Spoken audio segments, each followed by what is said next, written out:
In mind the climate of the region, we thought of adding a puncture which will act as a courtyard and staggering the floor plate units as per the function and requirement of the building.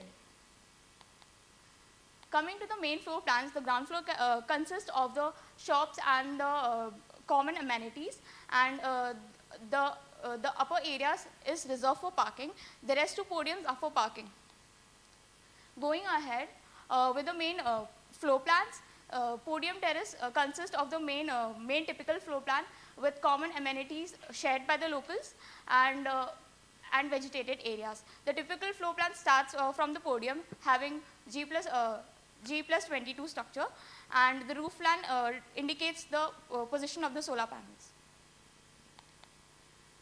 Moving ahead with the floor plans, main floor plan consists of 3 2 BHK units, 4 1 BHK units. The units are designed keeping in mind the structural grid and also the common service area for toilets and the kitchen. Moving ahead with the building envelope and shading. Since this falls into warm and humid climate, so we devised the windows accordingly. So there were 3 factors which we considered for that. So one factor was double glazed window to reduce the heat gain. Louvers were added for air exchange, and the top wire mesh helps in exchange of the hot air during the harsh sun hours. Talking about the aesthetics to the facade, the balconies are given offsets, which also adds aesthetics to the building and also helps to cut the sun rays during harsh weathers. The fins at the sides of the balcony works as a brise-soleil, which cuts the harsh sun rays during the summers. GRC jalis are provided onto the mid-landing, which not only helps to exchange the air, but also gives aesthetic appealing to the main building facade. As Taloja lies into third zone in terms of earthquake region, so reinforced walls and lift course were designed accordingly to give structural stability to the building, keeping in mind the fire safety of our project and abiding by the NBC laws. The staircases and the distance between the staircases and the flats is less than 11 meters. There are provisions for fire staircases during emergency exits. Wet risers and service lifts are provided to accesses during the time of emergency. Now, I would like to call Siddiq Qazi to speak about energy performance of our project. Yeah. Thank you, Saria. As per the survey which our team have conducted at Taloja, we have found out that Taloja faces frequent electricity cutoff. Our aim is to make Ecotopia 100% energy self-sustaining. This section will include envelope optimization, daylighting, thermal comfort, energy, performance and generation, along with innovative solutions. Let's dive into envelope optimization. After critical consideration of different green and conventional material available at our site and considering their environmental impact and embodied carbon, we have came to for these configurations for our envelope. The exterior wall will have AAC block and glass wool, which provides both structural stability and good thermal insulation. The internal wall will utilize AAC blocks. The roof slab will have brick bat coba with China mosaic, which provides excellent waterproofing and low thermal heat transfer. Moving on to the daylighting, the orientation and openings of the building have been strategically optimized in order to let in maximum amount of daylight. With the help of simulation software like Stanza, we have found out that on the floor plate an average illumination level of 3000 lux is available, and in all the rooms on an average 400 to 700 lux of illuminance is available. For providing thermal comfort to our occupants, we have installed and centralized VRF system on our projects. This does not only reduces the operating cost of air conditioning system, but provides superior control and monitoring capabilities, increasing efficiency and reducing environmental impact. With the help of optimization of equipment, use of 5-star rated appliances, daylighting, reduction in reduction in use of artificial lights and centralization of HVAC system, we have been able to reduce our base case EPI of 61.85 kilowatt hour per meter square per year to 35 kilowatt hour year per kilowatt hour meter square per year.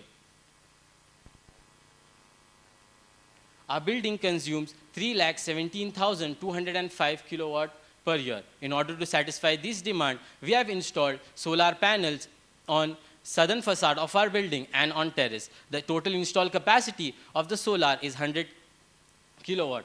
And in order to counter the lack of availability of space on our site, in order to generate the remaining amount of energy, we have devised an innovative solution of flywheel generator, which generates a whopping 750 kilowatt. Moving on to the innovation, our building is equipped with automated hydroponic system on both the podium floor. These systems help us cultivate plants like tomatoes, cabbages, bottle gourds, etc. These systems are completely automated, monitoring the pH level and nutrient level of the water based on the input of sensors which have been strategically placed. The flywheel generator will be placed on the ground floor as shown in the diagram in the space of 600 meters square. This space will also be utilized to install a smart inverter system which will help to facilitate the transfer of generated solar energy and flywheel energy to the electricity distribution system of our building. Finally, an IoT-based building management system will be installed in our project. This system will help the users, general occupants, to monitor their electricity consumption. And this system will also help the building management to monitor the health of all the equipment throughout the building.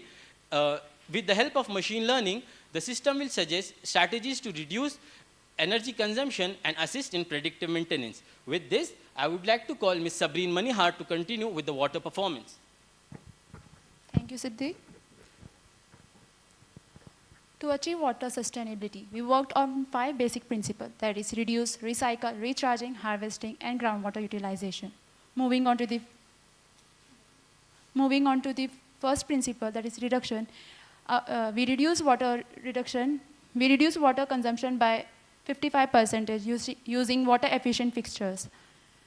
The graph showing the detailed comparison between the baseline and the proposed water consumption. In recycling, we recycle about 65% of the treated water by treating the water through integrated wetland construction STP. In integrated wetland construction STP, the water first passes through primary tank, then it passes through sedimentation tank and is stored in the tank after the UV filtration. The treated water used for non-potable purpose and recharging the groundwater table. Talking about the harnessing water from rainwater and groundwater. The groundwater extracted using 3 bore well. The rainwater is collected and harvested in a year about 3.8 million liter per year. During monsoon, we achieve net zero water, and during other season, we depended on municipal supply for the water supply. To minimize waste generation, incineration, and the landfilling, we introduced new concept, that is integrated waste management, which runs into 2 phases, that is during operation and during construction. During operation, we work on, we first reduce the water. Based on the segregation of waste, we recycle it and we reduce it. During construction, the waste is first reduced and segregated, and the recycled waste is sourced to the company or recycling units which recycle the material, which are nearby our sites. About 63% of the total construction waste is reduced in our project, and 9% of the waste is recycled, 9% of the waste is reused in our site. Now, the health and well-being will be introduced by Shabnam Khan. Thank you, Sabri. Good morning again. Occupants' health and well-being plays a crucial part in this immense puzzle of sustainable construction.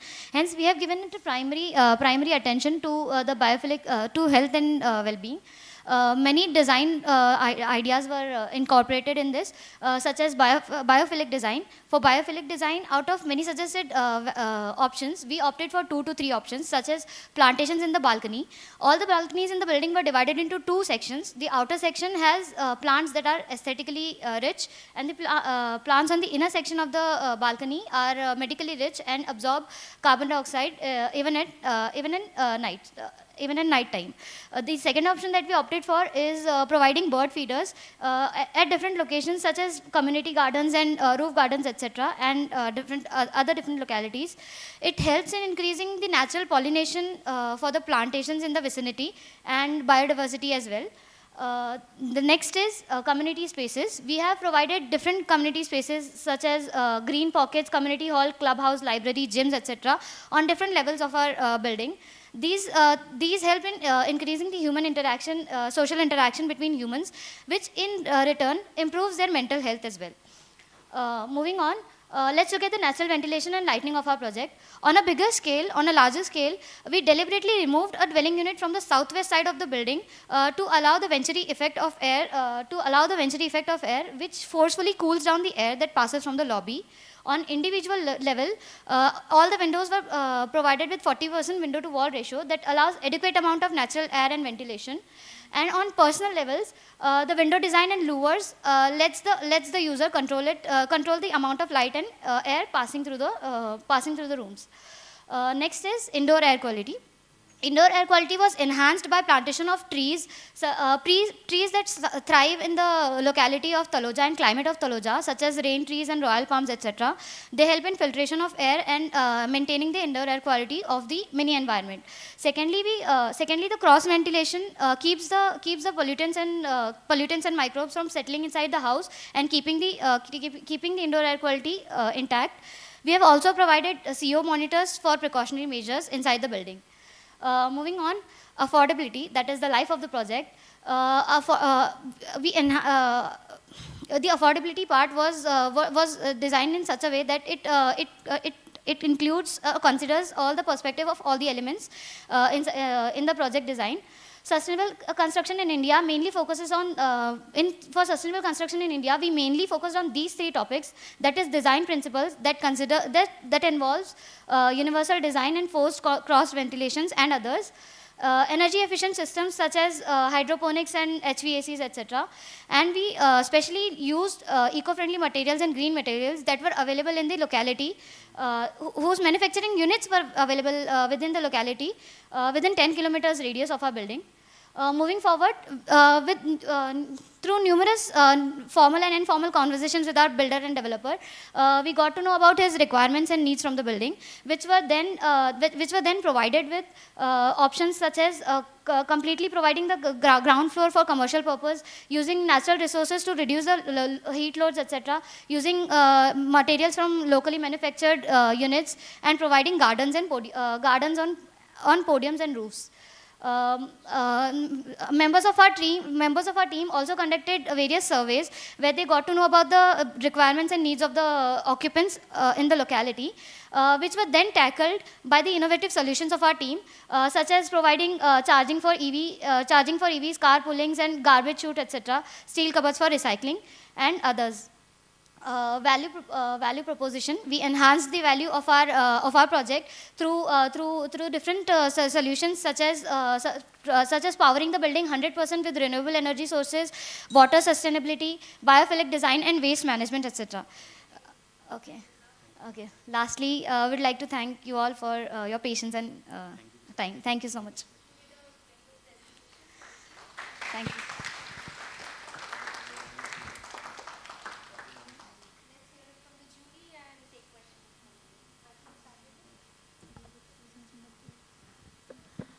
Good morning, team. Lovely presentation, so congratulations on that. Thank you, ma'am. Couple of questions. This is basically an LIG or MIG housing, if I understand that correctly. And you have provided a VRF system, which in terms of thermal comfort, if it works well, then it's going to provide it. But have you considered the costs? Like, typically with LIG, you leave the choice to the occupant. They might be able to afford an evaporative cooler instead of a VRF system, for all we know. So that's one question. Have you considered the cost at the operational stage, because it requires maintenance, and I think there's a VRF system per flow. Secondly, car parking, and you mentioned something about EV car parking. The site area seems to be inadequate. I think it's a 22-story building and some 400 apartments, if I'm not wrong. 140. Sorry, 140. I think that's a part, that one might look at. Also, the groundwater recharge, it's still not clear how you're going to achieve it, because sorry if I missed it, I was not able to see a site plan which tells me where's the soft versus the hard paved area, and what is going to be the ground water recharge strategy here. Thank you. So, ma'am, answering your question about the VRF system, we have considered the cost of these systems. Firstly, what we did that in a normal household, one indoor unit and one outdoor unit will be placed. In an 2 BHK room, there will be one in living room and two indoor units in both the bedrooms. And these will have their respective outdoor units on outside. So what we did was we did calculation of all the outdoor units required for the system. And then we found out that if we install the VRF system, we can reduce the total cost, which will be cost for the HVAC system by 20%. So we are opting for VRF system. So the occupant does not have any issues. The indoor units will be placed inside the house as a centralized system, which we do. Sorry to interrupt. My question is about the cost. Can someone who's buying a 1 BHK apartment afford to pay for even a shared VRF system? That's my question. Ma'am, as generally we are going for 100% energy sustainability, and we are all different active and passive strategies can result in reduction in a lot of maintenance costs. So this maintenance cost can be utilized to provide for these HVAC systems.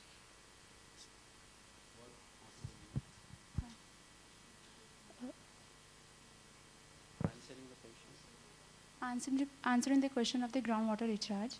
So the soil is over there is basalt, whose infiltration rate is 5 to 10 centimeter per hour. So according to that, we design our recharge pit over there that is brown color. It is about 2 by 3. Yes, we have done calculation properly on that.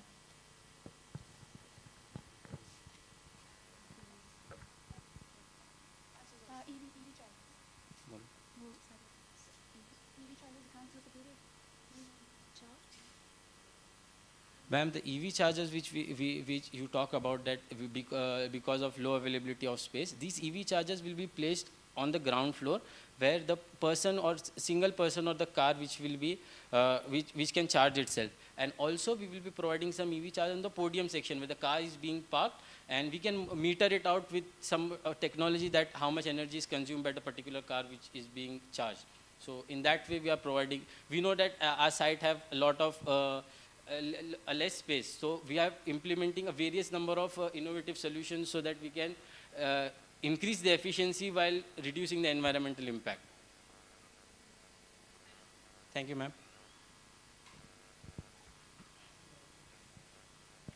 Yeah, first and foremost, excellent presentation. Thank you, sir. And it's always the guys that present first who learn the hard way in terms of time management. So especially to you, ma'am, you've started and ended the presentation. So a couple of things. Firstly, I like the kind of challenge you've taken up. This is a very typical project that constitutes 50% of all housing in this country. So if you get this kind of project right, this is not a large utopian site where you can do whatever you want and get away with it. This is a typical MMR region project where the density is very, very high and you have to fit lots of things in very little space. So I kind of like that project, and multifamily housing, in my opinion, is going to be about 70 to 75% of the construction that India is going to undertake in the next 2 decades. So, from that point of view, I applaud you guys. Your site has a certain proximity to the river. I'm not sure if you've considered Yes, it has. anything from that. I'm just going to go through my comments and questions. I also noticed that in your area program, some of your community spaces within the apartments, your living and dining spaces, are proportionately small to your bedroom spaces. Like you have a 13.6 meter living room space, living and dining space, but you have a 15 square meter bedroom space. So you might want to look at, but your plans don't say otherwise. So you check your area statements, please. On a site level, I think you have used up a little too much of the site. Maybe if you had planned your parking or something a little differently, you could have left a little more green space at ground level. Especially it would be, now I'm just talking as an architect, to push the building a little behind from the main road, etc. I know you have challenges with shops and everything. But that's something to think about. And after having missed that opportunity on ground, you've repeated that same sort of issue on the podium top, where if I was in your place, I would have tried to tuck the club into the tower so that at least there is some amount of visible green space at the podium top level. Yeah. Yeah, so the requirement for podium and the community spaces was specified by the developer.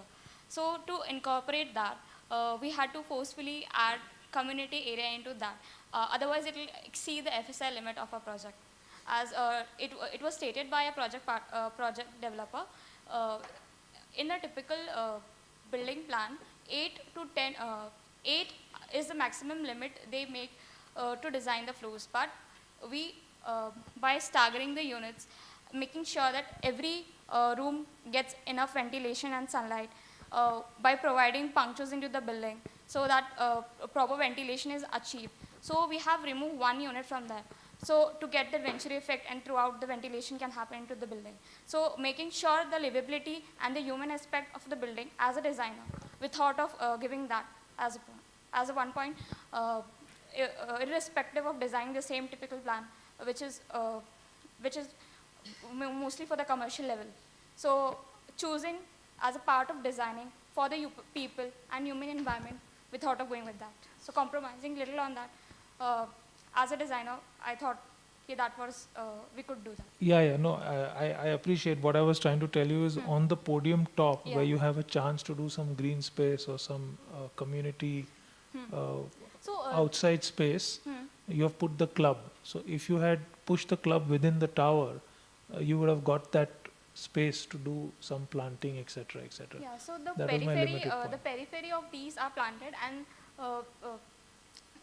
the top of the clubhouse is having the green roof. So Sure. that caters the green. So you requirement of compensated that green. Yeah. Okay. Next point was the wire mesh inside the Yeah. apartments. That's a good suggestion, but couple of things you need to think about is,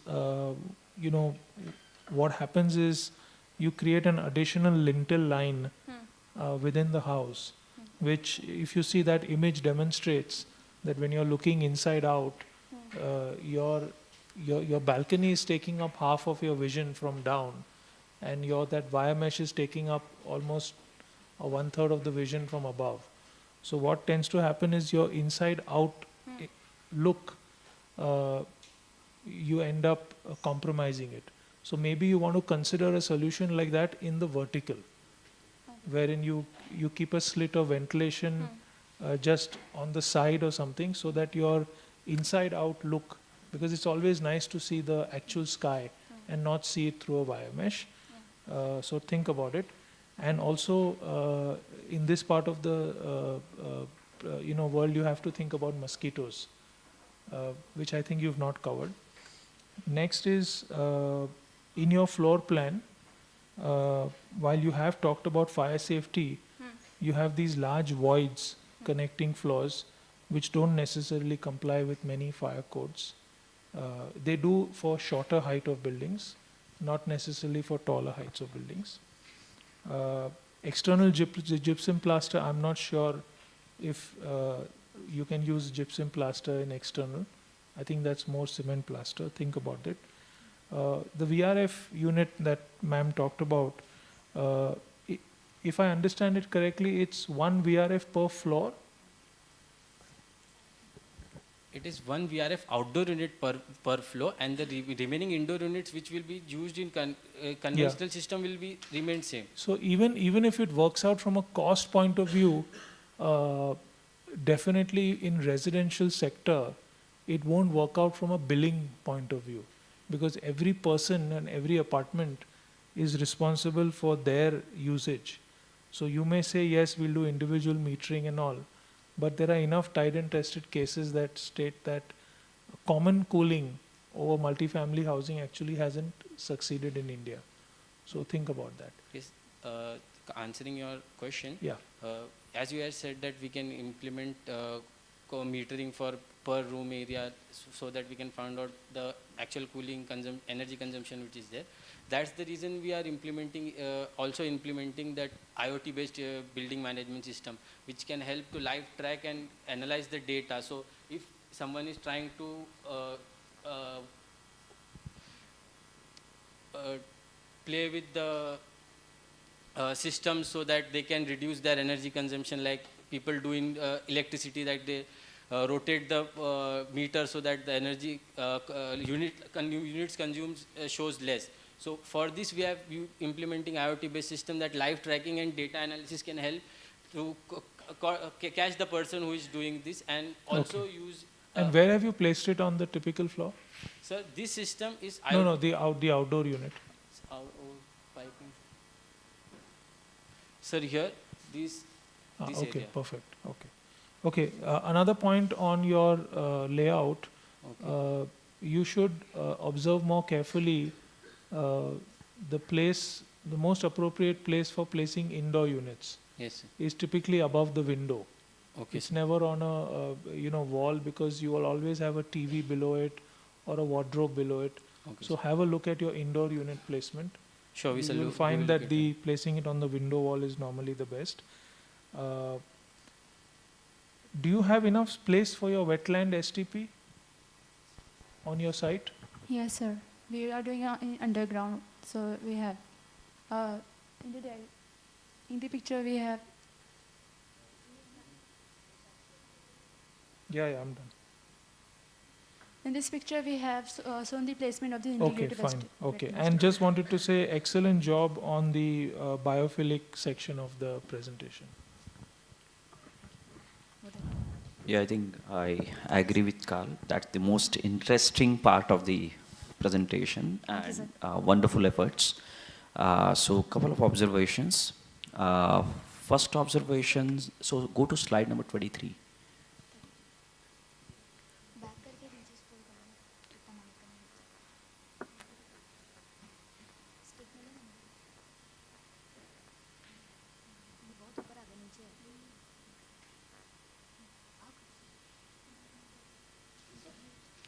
Correct.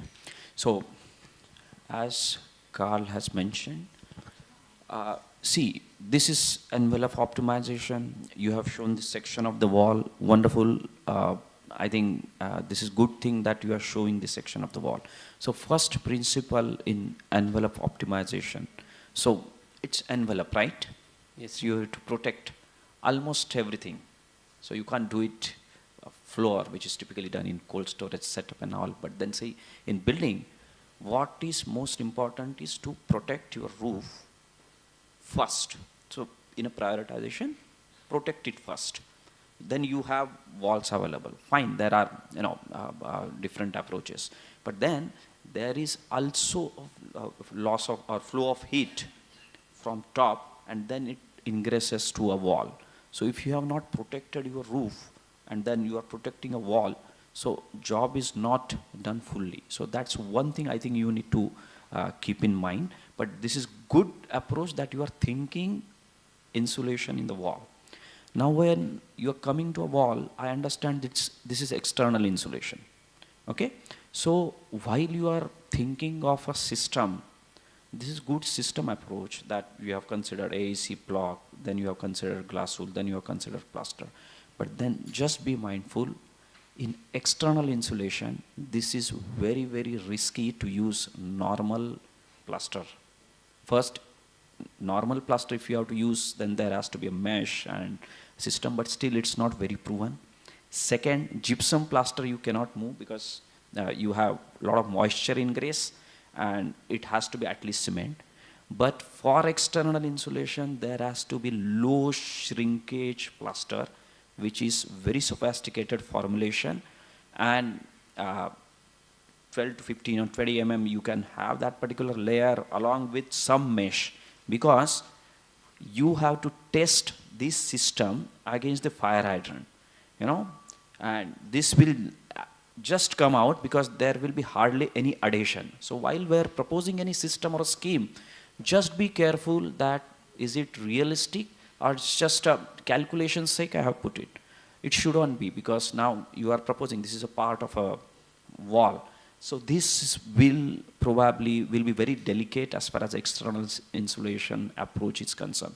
So you have to be very careful this thing. And then again, when you are going for a wall, in this particular case, there will be classic delamination issue which may occur. So that's one thing.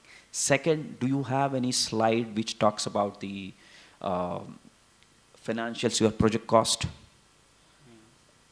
It was there in the report, but have you included here? No. Okay, so I think one of the specific comment, so if you put your land cost aside, I think in your case, overall construction cost and your area, if you take a ratio, so I felt that was little high.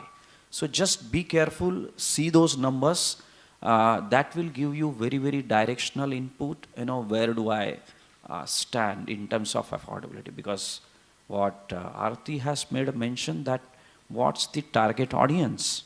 Target audience is what? You know, these are LIG, MIG. So while I am proposing a system, or while, you know, eventually everything will boil down to, you know, what price at which you will sell this to a target audience and whether they will be able to afford. So this aspect, if you keep in mind while designing, that would help, and probably you will get your own answer. So that's the only, these are two comments from my side. And overall, it's a great job. Thanks.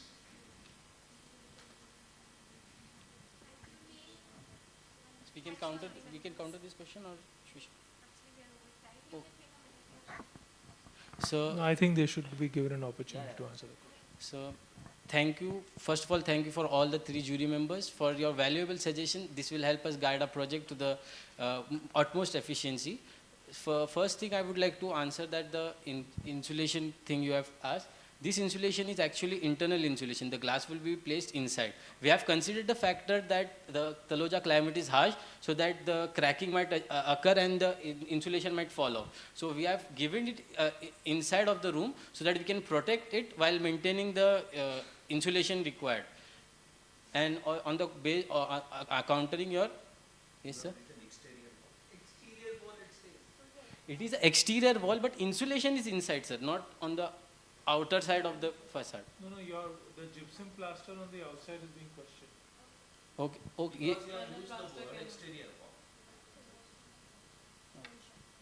Check it out. Okay. Okay. No, But still that adhesion issue will come. yes, sir. Unless you have to, you may have to use some mesh to have it. Anyway, go ahead. So, and the second part of cost, we know that it is little on the higher side, but we have reduced a lot of cost which would have gone on the higher end in increasing the operating and construction cost of the building. So we know it is a little on the higher side. We are working to improve it. Thank you all. Team Almari is signing out. Thank you, sir.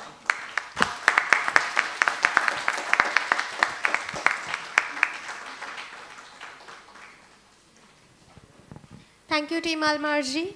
Let us get ready for the next presentation. Our second team is from Team Amar. They have worked on the project Indraprastha in Secunderabad, Telangana. Their project partner is SVC Construction, Architude and Beard Cell. Team 2, Team Amar, you can come on the stage, please.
Ring a bell like you heard previously. You won't have a 21st minute, so yeah, please ensure that you complete well in time. I may ask you to stop the presentation at the end of 20 minutes. After that, we'll have 10 minutes of Q&A session, and I request the jury to please also stick to the 10-minute time if possible. And yeah, the team, please keep your answers direct and to the point. The stage is yours. All the best.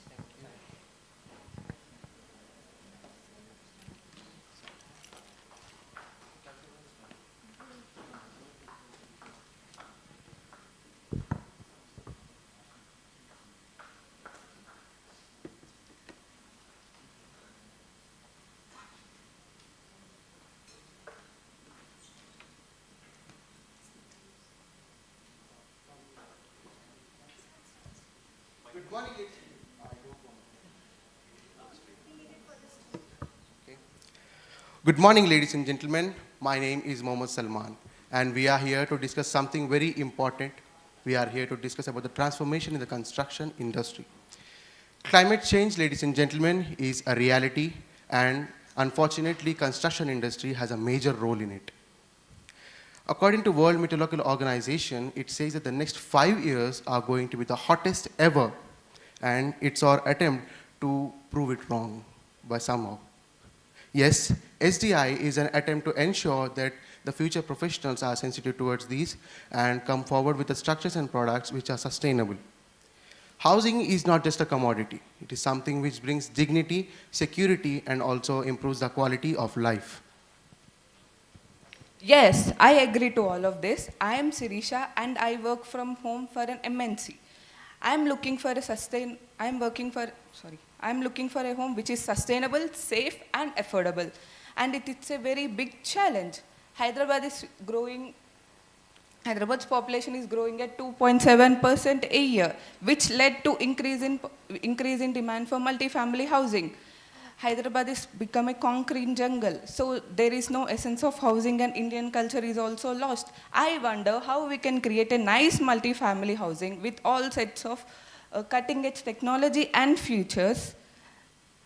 So, is there any solution for this? Yes, absolutely. There are n number of solutions for these, but we as an architects cannot deliver them alone. It's also important to get buy-in from other stakeholders, and it is also important to create awareness and garner help and support from other industry innovators, developers, users. By the way, I'm Sahit. I'm a developer. It's not completely in our hands too. Not everyone are interested in investing in sustainable projects since they do not have clarity on all aspects.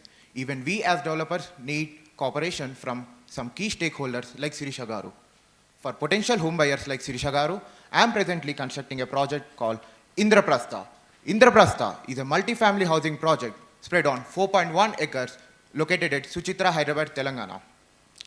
It is envisioned as a net zero high-rise apartment consisting of 275 units divided based on 4 income groups such as HIG, LIG, MIG and EWS.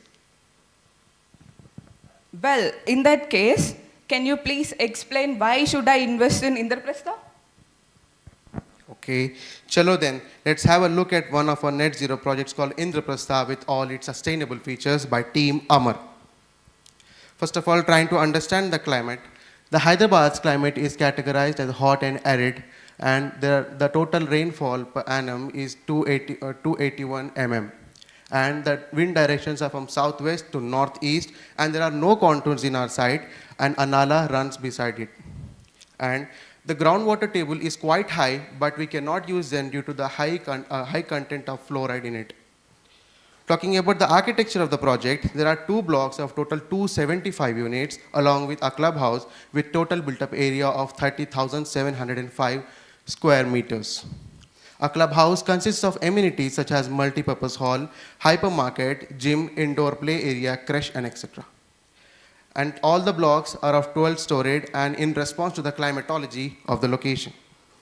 The main inspiration of the project is derived from a mountain which acts as an independent ecosystem in itself. The overall intent of our project is to create an ecosystem which is self-reliant and self-sufficient in as many ways as possible. As we are designing a sustainable project, the emphasis is more given on the passive systems like direct sunlight, adequate cross ventilation, and diffused daylights. So irrespective of all the sections, they receive direct sunlight mostly, and the orientation is done in such a way that they receive morning sunlight rather than the evening sun. And also, one of the most important features of our design are the multi-level terrace gardens. These terrace gardens are contributing to 14.5% of the total built-up area, and they add a lot of value in terms of various means.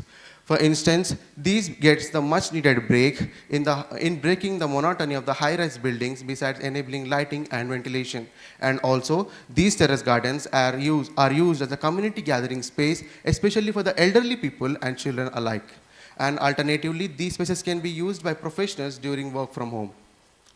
And in the B block, we have provided corridor gardens, which contributes to 6.7% of the total built-up area, and It is inspired by sedimentary mountains, which has several layers in it. And it also gives an illusion of stepped terraces while creating a microclimate to achieve thermal comfort and good air quality. Even the residents have an option to customize the usage of these spaces. And also these plants attract various species such as birds and etc. And all these various type of greenery enhances the user's lived experience and quality of life by connecting them to the nature. Arey Lokesh, engineer Saab, can you please explain about the structural aspect of those terrace gardens? As an engineer, my team and I have ensured that we have provided a seamless experience to the user, and to achieve it, we have used coffer slabs and tree-like columns to the edges to have a large open span without any interrupting columns in between. Moreover, we have used M20 concrete to make it strong. That sounds good. Then what about the specifications of this project? The specifications are of two types. Here, the LIG and EWS are proposed as most affordable options, whereas HIG and MIG are proposed with efficient alternatives. Lokesh, can you please explain about the walls? I think those are the most innovative and sustainable aspects in this project. To achieve a net zero design, our team have looked into various innovation strategies and techniques to implement in our project. Here, generally in a high-rise building, we know that walls are the huge contributor to increase the load and to significantly impact on the thermal comfort. So to achieve this, we as a team have explored various techniques and wall sections to maintain good thermal comfort and to have a minimum U value. And also, we have we know that we need a much layer which reduces the water consumption during the construction and which takes less time to construct. So here, we have explored quick build technology, which is used for construction of the walls. So we as a team have got a chance to use this technology, and also we have got opportunity to visit this site, which is at Gajwal, Secunderabad. Here, this technology is used significantly. This is an innovative new product which catapults the product towards sustainability. This quick build wall consists of a polystyrene membrane which is sandwiched with GI mesh on either side, and later a spray of PCC completes the wall section. This technology addresses several aspects towards a net zero sustainable energy building. Here are some of the effects, some of the benefits for this using this quick build. So by using quick build construction, we can reduce this structural load, and therefore quantum of steel reduces. And moreover, 50% less water is used for curing the wall. This wall maintains good thermal comfort by maintaining inside, by reducing the inner temperature by 7 degrees Celsius compared to the outer temperature. So finally, this wall also provides us good insulation and also soundproof, fireproof, and moisture-proof spaces. So far, we have covered the passive systems which have been used in the design. Now, Lokesh, can we have a look at active systems pertaining to energy performance? Active systems are important. Active systems are important in pushing the threshold towards sustainability. So, this helps us in maintaining the state-of-the-art project, using individual split ACs, which are at least 3 to 5-star appliances which will be procured by potential homeowners like Sirisha Garu as an active system. Thankfully, due to efficient planning and design, the required cooling is much relatively lesser. And when it comes to the common spaces, usually in the multifamily housing, it consumes much energy. So to reduce this, to address this effect, we as a team have proposed motion sensitive lighting. On the other hand, this design proposes to installation of renewable energy sources such as solar panel systems, which is of capacity 1,806 kilowatts per day, and it is planted on the roof, which costs us approximately 91 lakhs. And on the other thing, we have a nala adjacent to our site. So it's a unique feature which we can use for generating hydropower. So using this hydropower of capacity 410 kilowatts, which costs us approximately to install 3.8 lakh.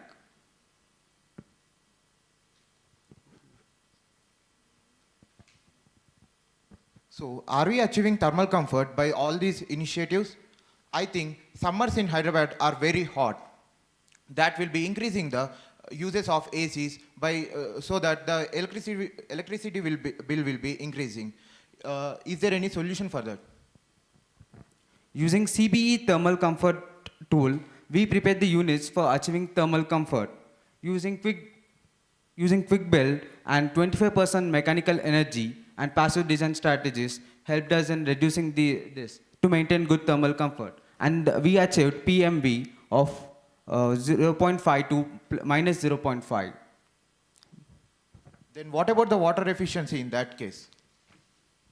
Firstly, in order to achieve a net zero design with respect to the water, we as a team have decided to reduce the demand for the water by using low efficient water fixtures such as aerated water fixtures, which helped us in approximately reducing 35%. Moreover, we have proposed to harvest the rainwater through rainwater harvesting pit. So here, this water will be stored in a capacity of 1.05 million liters, and this water will be used for drinking and cleaning as it is usable for such activities. Our site consists of an STP plant, which is of a capacity of 4.1 million liters. So this plant will be able to treat the sewage water, and this water will be used for plantation, flushing, and other activities. A dedicated stormwater management channel is provided for both the blocks in case of heavy rains. So this water will be collected through a different reserve tank which is stored in the site itself. This water will be used whenever it is needed. By using all these strategies, we are able to reduce water consumption. Is this project the embodied carbon of the material that this project is using? For calculating the embodied carbon, we have looked at into 3 stages, such as production, logistics, and operation. Here, as mentioned earlier, we are using quick build technology, which reduces significantly in decreasing the embodied carbon. And also we used least carbon emitting materials and least mobility to transport these materials. For instance, we are sourcing granite from our location, which is Balanagar, Hyderabad.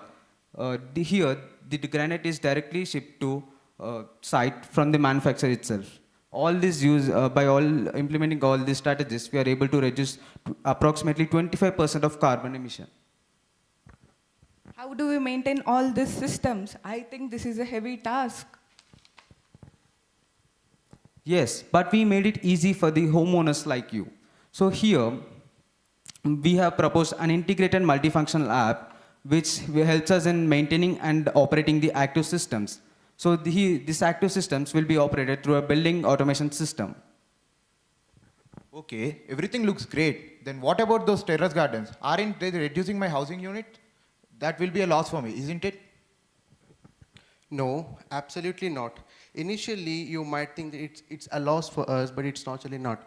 There are so many aspects which are getting benefit to us. For instance, these terrace gardens reduces a lot of electricity consumption because of getting more light and ventilation into the building. And it reduces the electricity consumption, particularly in the common shade areas. Along with that, it reduces the heat island effect alongside creating a cool microclimate with the help of evapotranspiration. And not only that, these terrace gardens are the most important feature people are demanding as they're living in the apartments where they feel claustrophobic due to the lack of open spaces and greenery. So providing these kind of features in the design will definitely make the homeowners happier, and hopefully they'll be happy to invest in this project. I know. I must not share this part with Sirisha Garu, but our project is only 3.1% higher than the market price. The cost of construction is nominally higher, but the quick build add values and reduces the structural construction component. Moreover, if we look in terms of economics, the long-term cost is actually very less, as we are using so many efficient techniques here, which is reducing the electricity and water consumption in the long run. It reduces the long-term maintenance cost of the residents, and investing in such projects will make an economic sense. And lastly, these kind of integration of greenery into the design will also help other living beings like birds, squirrels, and butterflies, as they are a part of our nature and we should also consider them. Regarding to the resilience strategy, the main intent of the design is to make it safe to fail and have a no regret plan in place. A plan of pre-disaster preparedness and a post-disaster recovery is also planned as well. Okay, by implementing all these things, are we achieving a net zero building? It's not that easy, but by the strategies like architectural design, energy efficiency, smart maintenance and operations, and affordability together are achieving the net zero. Now, let's have a look at a summarized graph to understand so far how far did we achieve them. Architecture, by making the building proper oriented and massing and integration of greenery into the building and providing adequate sunlight and cross ventilation, truly evidence that the architecture intervention is achieved. Energy, energy by using various strategies like passive design, active energy systems, and renewable energy, we are able to reduce almost 85% of the need. And by this, we are also reducing the need of the devices like transformer and other electrical cables. Water, by using various strategies like stormwater management, STP, rainwater harvesting pit, we were able to reduce the LPCD by 135 LPCD to 90 LPCD, and the water which is used on the site is recycled within the site, therefore meets net zero. Engineering, by using daily resources like electricity and water, we have almost reduced 80% of the need. Health and well-being. By using quick build construction technology, it helps us to reduce the internal temperature by 7 degrees Celsius, and also by using this technology we were able to achieve thermal comfort between minus 0.5 to plus 0.5, which is in accordance to the ASHRAE 55 requirements. Embodied carbon, by taking in all three strategies like production, logistics, and operation, and also by using least carbon emitting materials and least mobility, we are able to reduce approximately 25% of embodied carbon. Although the project is costing only 3% more than the market value with all these features included. The ideal compromise between architectural design, energy performance, water efficiency, and smart maintenance and affordability led to the final design called Indraprastha by Team Amar. Addressing climate change is urgent right now, and we as individuals should be responsible for our planet. Thank you.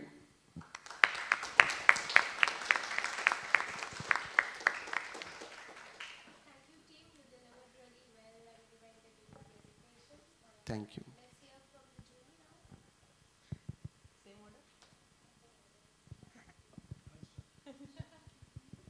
So, congratulations. I have very few questions. Your case for your terrace gardens being 15% of your built-up area is compelling.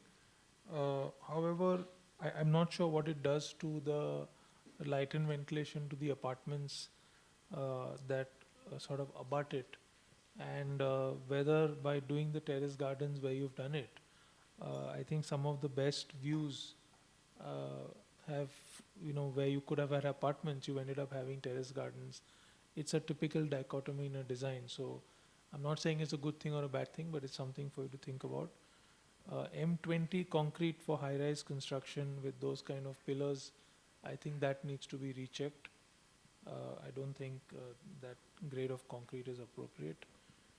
And I found the residential planning to be a bit odd in your LIG, MIG and HIG units, wherein your main living spaces are not having access to natural light. So you ended up putting the dining table at the window, and all your living spaces are sort of tucked in the shape of L's, deep inside near the entry, where there's actually no access to natural light. So you might want to swap that over, or see if you can reimagine those apartments to have some kind of access to light from the side as well. It's more evident in your, your HIG plan. Yeah, these two.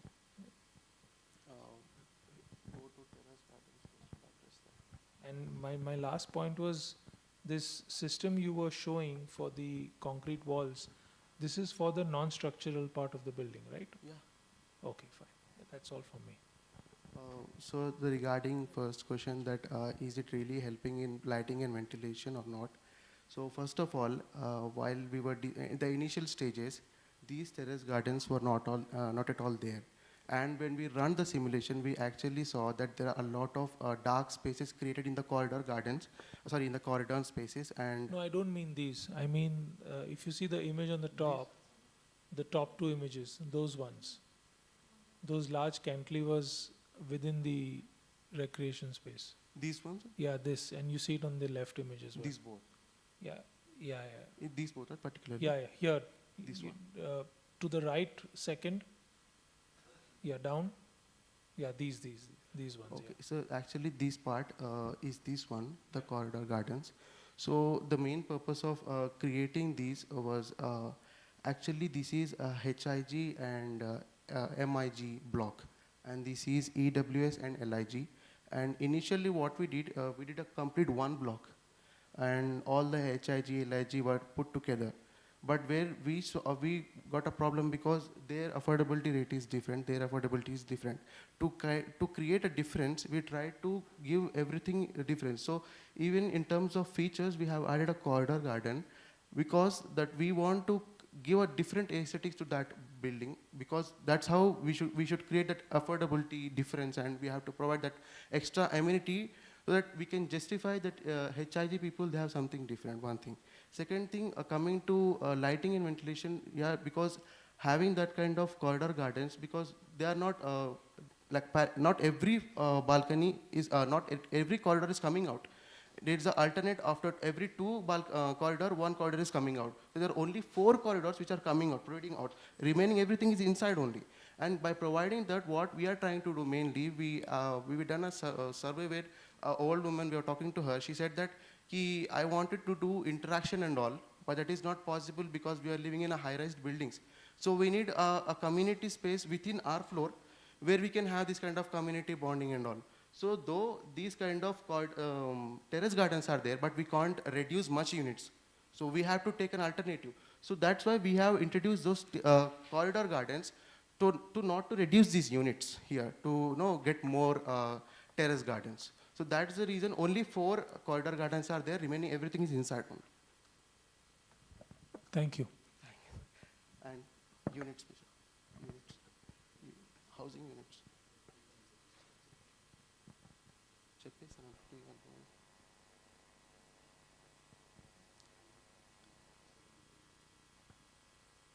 I asked about internal spaces. HIG level. So actually, coming to this area, you are saying that this area is likely to be more darkened because there is no direct lighting or ventilation coming inside. So what we did is here we have given a sliding door. It's like almost 2.5 meters wide opening, directly open. And instead of giving a solid wall, we have created this kind of collapsible wooden partition, which can be closed and opened based on their usage. So, and also the distance, like the gap, what we have maintained from for each unit is 4 meters. Like the next HIG unit is after 4 meters away. And also they have opening from there, and in every floor, at least 4 terrace gardens are also there. So we are trying to create open spaces from maximum all the 4 sides, not just from the envelope side. So by that, even in the simulation when we did, a better thermal comfort results were there. Okay. Okay. Yes, we'll definitely look into it. Okay, so overall it's a great effort. I think what is commendable is you started thinking about something new, and to some extent it is good that it's one attempt to revolutionize the system and use something which will construct. See, more than energy efficiency, probably this system will help you to reduce your project time significantly. So that's one. Okay, so on any of the plan, go to any of the slide and show where you are proposing such walls. Sir, actually this is all a framed structure, columns and beams mein hai. Okay. So these kind of wall are particularly used for these internal walls and external, but the section is different. Understood. Just show which are not, which are Which quick are build, Which are through big build or which are not? which are through quick build. All the external walls and internal partition walls. Internal partition walls Yeah. also and external walls also. Hmm. Perfect. So see, two specific questions. First question is, since there is thermocol, and you are also using it for partition wall, see to it that some fire resistance and those aspects well, because this is also a very, very talked about subject as far as fire and safety is concerned. The moment you try and use anything foamed plastic insulation, so in fact in some of the countries, if you are using some foam plastic insulation for external wall, those thoughts are being reconsidered. So a good technology should not be then, should not have such a remarks if it is not installed at correct place, and then there are some fire incidences. So I think that was one specific observation I even made in the earlier this thing, and then that's one thing which you need to take care. Number one. Second, again, in earlier project also I made this observation that go to your slide number 31 where you have shown the entire financials, exclude land cost, come to this 34,000 rupees per meter square kind of number which you have shown. 31. 34, okay.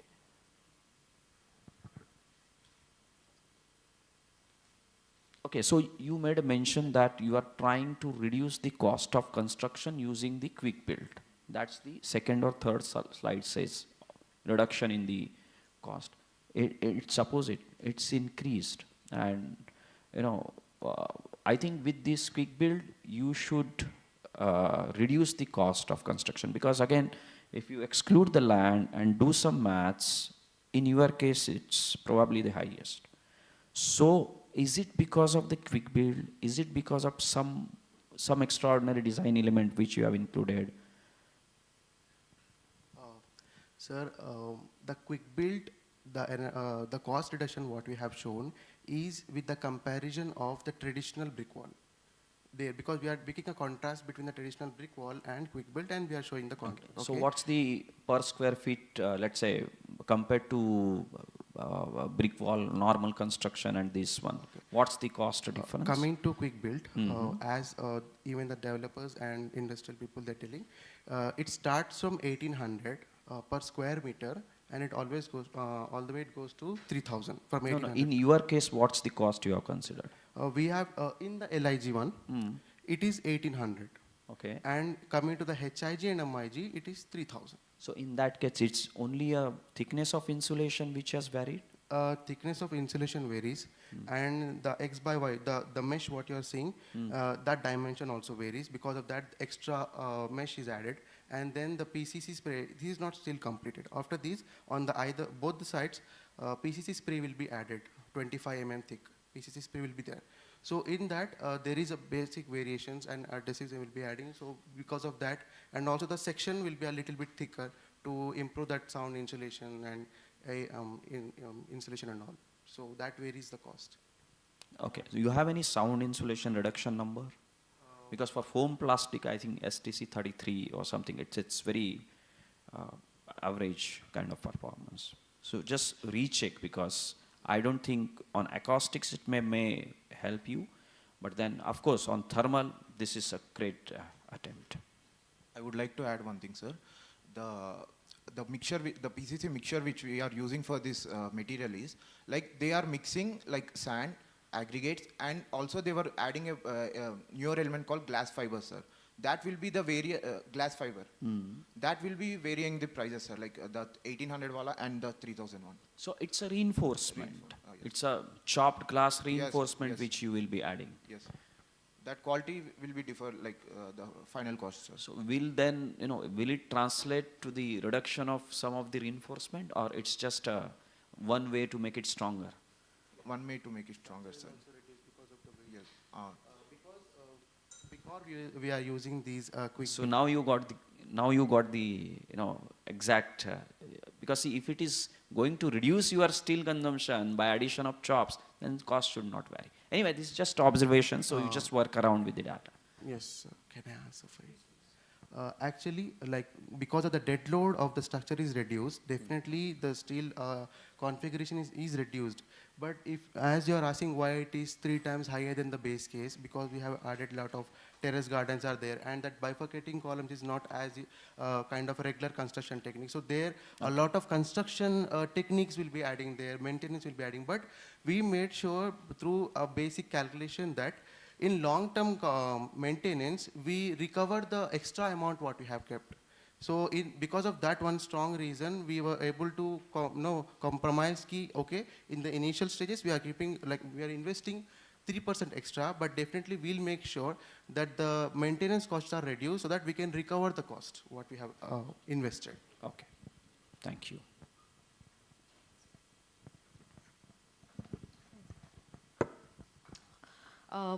Thank you. Excellent views and animation, I must say. So commendable, and it's very good that you're trying to look at integrating biodiversity and nature-based solutions in your project. Doesn't happen much in housing, so congratulations. I completely agree with Carl. The floor plans need to be relooked at, and not just what he wanted was so valid that they should be flipped, but also just in terms of the layout. I think the circulation within the apartments don't seem to be making sense. So need to be looked at. Couple of other comments. One, I think when you say that there's going to be a 7°C temperature drop, we need to see some evidence, either in terms, typically if you were to go and present this, there should be some evidence to back it up that there's a 7°C drop, either a pilot or analysis or something. Same for the terrace part. I mean, you have to justify it with numbers, the benefits in terms of electricity saved, health benefits, whatever, so on and so forth. Lastly, I don't think this is a net zero building. 15 is your residue.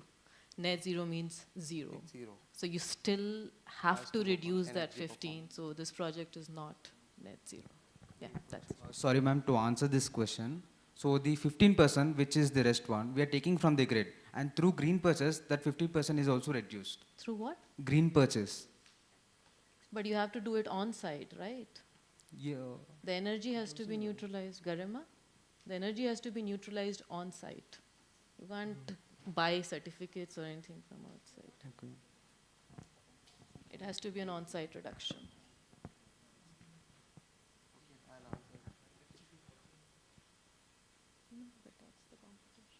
So no, it's not net zero. Okay. In this competition, the neutralization has to happen on Within the site. site. Okay.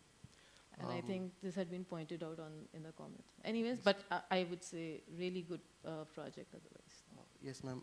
Coming to that reduction of temperature through quick build, we have 2 basic evidence for that. One thing is that officially on their website, there is a report we have. I don't know whether we are able to show. This is a report by the industry developers where they have done the load calculations. What is the maximum load these walls can bear if there is any deflection in the structure. Along with that, they have done couple of tests which are there in this, and I will give this. And after that, we have also done calculation which is it's there in the D4. I agree that it's our flaw that we didn't mention those numbers here, but calculations are done and they are in the deliverable 4. I consider, because the clarity is supposed to be given, because when we are doing, we are supposed to show, and that was one thing we missed. But the calculations are there in the D4 regarding our own side calculations. And coming to industry people, they have given a report So everything is there in detail. Thank you so much, ma'am.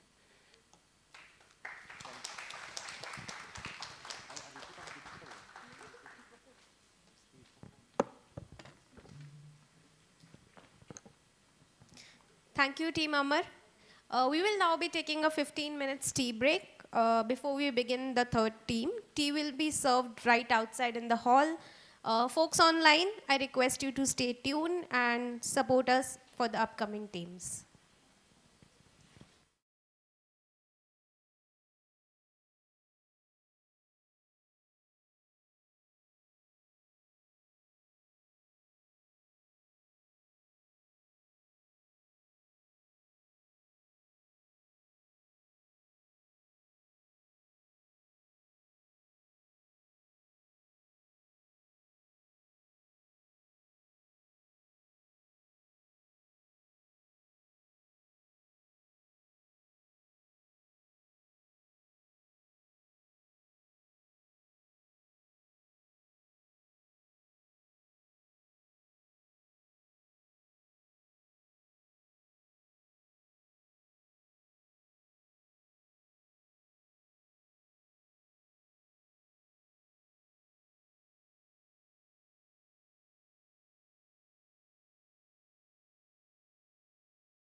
Welcome back to the presentations for the multifamily division.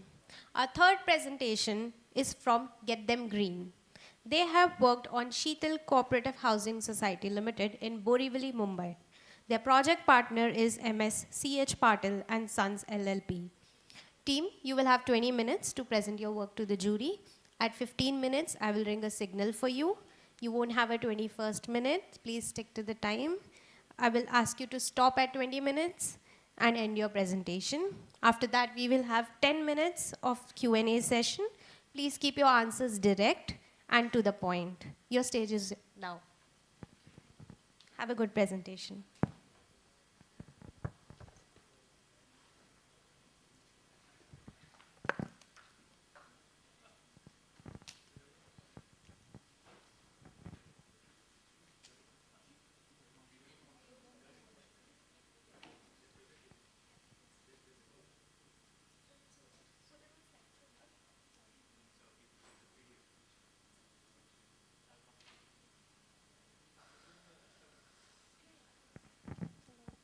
Hello.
Good morning, everyone.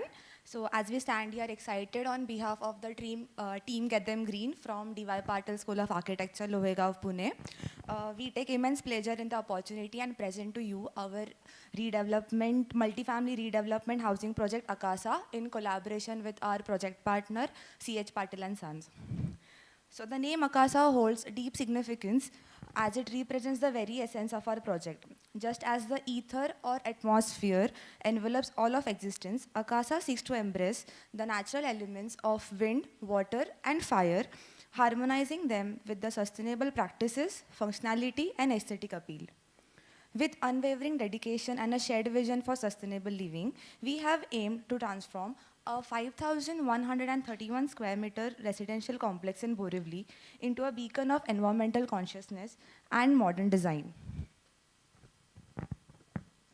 Our multifamily redevelopment project embraced the holistic approach of the solar decathlon by integrating all the contest category into our design, providing innovation and practical solution that enhance the comprehensive values proposition. A net zero water strategy, reduce consumption and utilize rainwater harvesting, and directly addressing the water performance contest.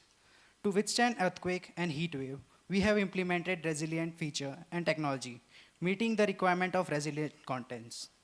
Additionally, we have prioritized the reduction of embodied carbon in essential building component, aligning with the embodied carbon contest.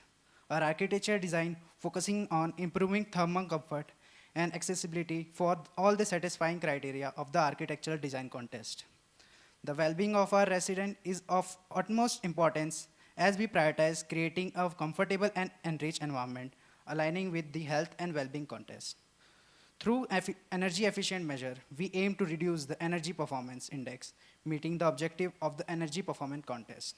Affordability has been a key consideration in our project to ensure economic viability. Furthermore, we have introduced the innovation solutions such as organic waste collection and conversion in compost, addressing the innovation contest. By incorporating efficient building system, we have tried to optimize engineering and operation, satisfying the said contest criteria.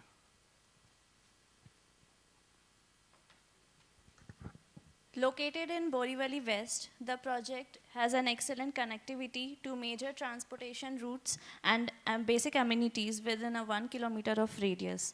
As Mumbai faces challenges of space scarcity and increasing housing demands, the redevelopment of old buildings, including public and private structures, has become a prominent trend in the suburban area. We conducted a socio-economic background study which helped us analyze the residents that fall into the income group of 1 to 10 lakhs per annum, predominantly from IT, business and engineering fields. The demand for property in Borivali West had been on the rise due to its prime residential location. Regarding environmental issues, air pollution and solid waste management are the key concerns in Mumbai. The site's proximity to the link road had led to deteriorating air quality with a AQI value of 170 in Borivali. Additionally, improper solid waste management and including roadside dumping poses health risks to the surrounding areas. Next. To address Mumbai's unique warm and humid climatic conditions as per the climate zone map of India, NBC 2017, we conducted a pre-design analysis in the very initial stage of the development through various tools such as wind wheel, sun path, radiation, psychometric chart, and so more, with the help of softwares like Climate Consultant and Design Builder, which helped us shape our project's design. So as per the wind wheel analysis, during monsoon, the wind movement flows from the southwest and northwest directions, while cold wind predominantly flows from the north and east.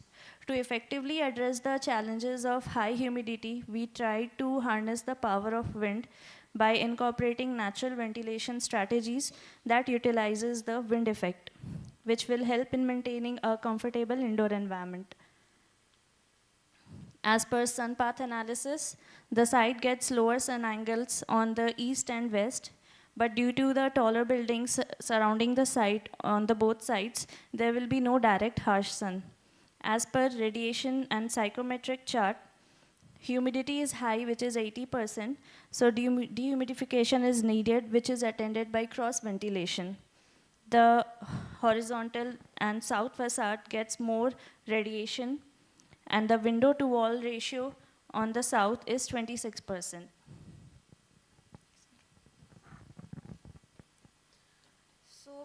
The form development of the project has been designed to optimize various aspects. So firstly, a base model is created, ensuring that the core of the building is positioned within while adhering to the site margin regulations. So this allows for efficient use of available space. Secondly, the structure's orientation is planned to have the long axis to the north and south so that the lower harsh sun rays are avoided. This orientation helps in reducing the solar heat gain and improving energy efficiency. Additionally, the design focuses on enhancing wind circulation across the site and within the building by incorporating punctures throughout the building. So these punctures allow for natural ventilation and improving indoor air quality and reducing the reliance on mechanical cooling systems. To further optimize natural light and ventilation, maximum openings are strategically placed towards the north and south direction. This arrangement allows for ample daylight penetration and maintaining a comfortable indoor environment. Staggering the places within the building design ensures that each room has 2 openings, promoting cross ventilation, which will reduce the need for artificial cooling. The form development of the project focuses on optimizing the common lobby spaces and minimizing the material wastage and promoting construction practices. So cross ventilation is integrated within the lobby, ensuring a comfort environment for residents and visitors.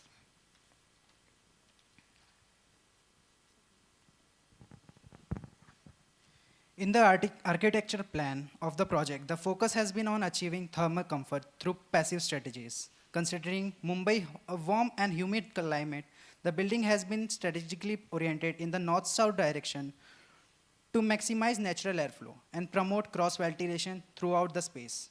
To minimize heat gain, the design incorporate carefully positioned opening and utilize openable windows instead of sliding windows, allowing for optimal ventilation of the window area.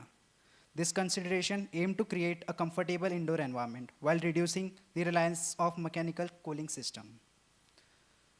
The exit size covers an area of 1,908 square meters and includes a 4-story residential building blocks. A residential plan involves utilizing an additional 60% FSI to optimize the use of the site. Within this structure, our goal is to create 14 scalable flats and 38 rehouse flats, accommodating the needs of the different residents. The building footprints covers an area of 367 square meters approx, while 560 square meters is dedicated to the landscape areas. Incorporating native species, this allowed us to create an harmonious blend of the built and natural environment, enhance the overall aesthetic and sustainability of the project. Throughout the thoughtful design and efficient space utilization, we aim to create a vibrant and livable community with the Akasa redevelopment. So the massing of the building was determined based on site constraints and setback requirements, resulting in a small building footprint. So to make the best use of space, we proposed a rectangular block with 4 compartments per floor. This is the, previously. Per floor and a single service core. To address the impact of surrounding buildings on wind flow, we placed maximum openings on the north and south and a puncture in the service core to incorporate airflow. So when it comes to the floor layout, our goal was to optimize the FSI without any vestige in the lobby area. So the FSI, so the lobby area proposed is free of FSI. The design includes a combination of 2 BHK and 3 BHK apartments, perfectly meeting the project requirements. To enhance the area efficiency, we have mirrored the plans. Then the unit layouts were carefully crafted to prioritize adequate daylighting with consideration given to the window orientation. Openable windows are preferred over sliding windows to ensure ample ventilation. And our combined design approach aimed to maximize the available space, optimize energy efficiency, and create comfortable living environments. So we have attempted to reduce the heat gain by selecting materials focused on low U value to achieve the desired thermal conditions. Additionally, we have chosen windows and glasses with low SHGC to reduce the heat gain and high VLT to maximize daylight penetration. The projected annual energy consumption of the building is approximately 4.1 lakhs kilowatts. To offset this, we have integrated solar photovoltaic systems capable of generating 33,000 kilowatts of renewable energy. And the building has achieved an EPI of 80 kilowatts per meter square per year because of the design that promotes 98% natural ventilation. In our project, we prioritized carbon emissions reductions and aimed for carbon neutrality. So to get a better understanding of carbon emissions, we did a comparative analysis of the base case with building with using conventional materials and proposed case Akasa.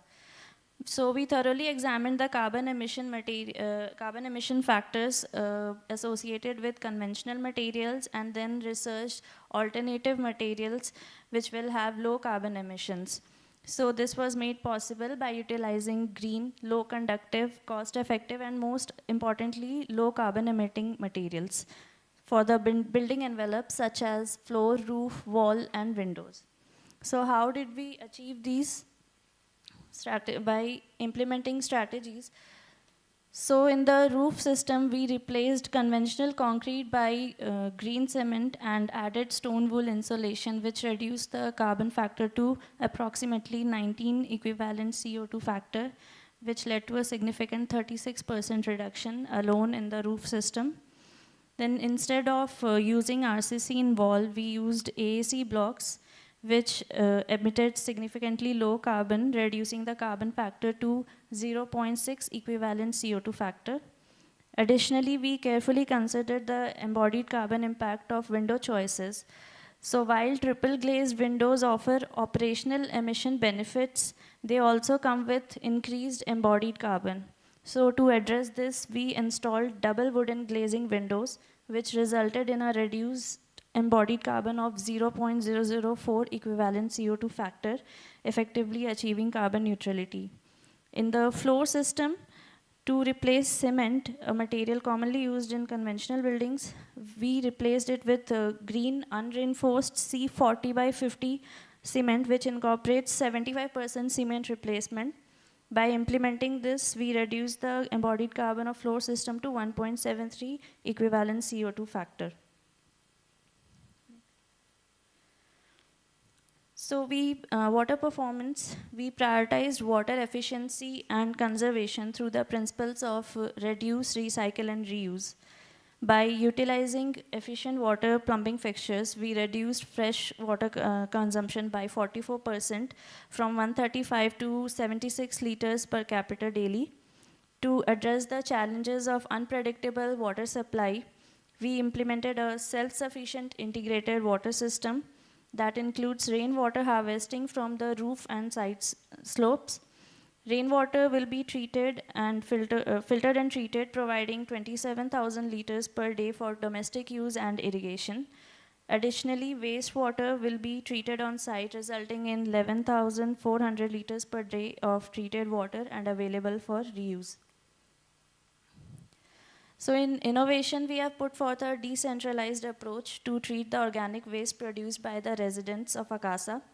So on monthly basis, a substantial amount of 1,755 kg of organic waste will be generated, which will be responsibly processed into the compost using organic waste composter 300, which will be then processed and then cured and will be available after a month and 10 days for use of residents in their kitchens.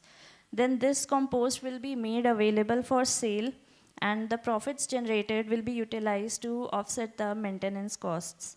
By implementing this waste management practice, our aim is to foster sustainability and actively contribute to the circular economy by effectively recycling organic waste and transforming it into a valuable resource. So the building design emphasizes thermal comfort and ventilation for the well-being of occupants.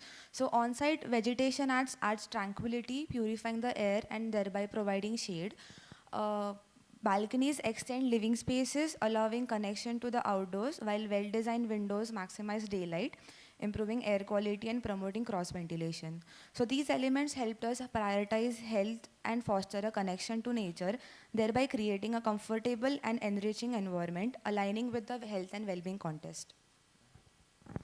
So in order to conclude our presentation, our project Akasa is not only a project of a future, but also it deals with a multidisciplinary activity. We have tried to inculcate innovative and practical approach towards designing a project in Mumbai, which has to cater a lot of climatic challenges. And also, I would like to thank Solar Decathlon India to giving us 10 contests to think upon, and from being an architect to becoming an environmental architect, and thereby giving our industrial partners some much in the environment as well to cater to the carbon footprint reduction. So we got an opportunity to inculcate that amount of practices and engage with those kind of partners who are actually dealing with the current analysis of, you can say, the climate analysis or the climate conditions that we are going through in Mumbai, Pune, and all the parts of India.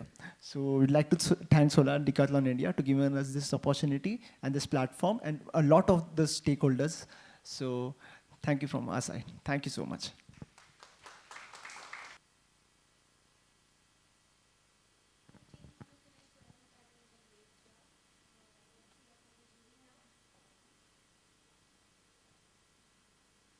Go to the slide, embodied carbon.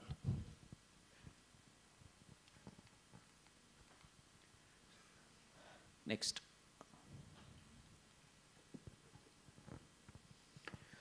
Okay, so I think good correction. Your report was not specifying whether it is under deck or over deck.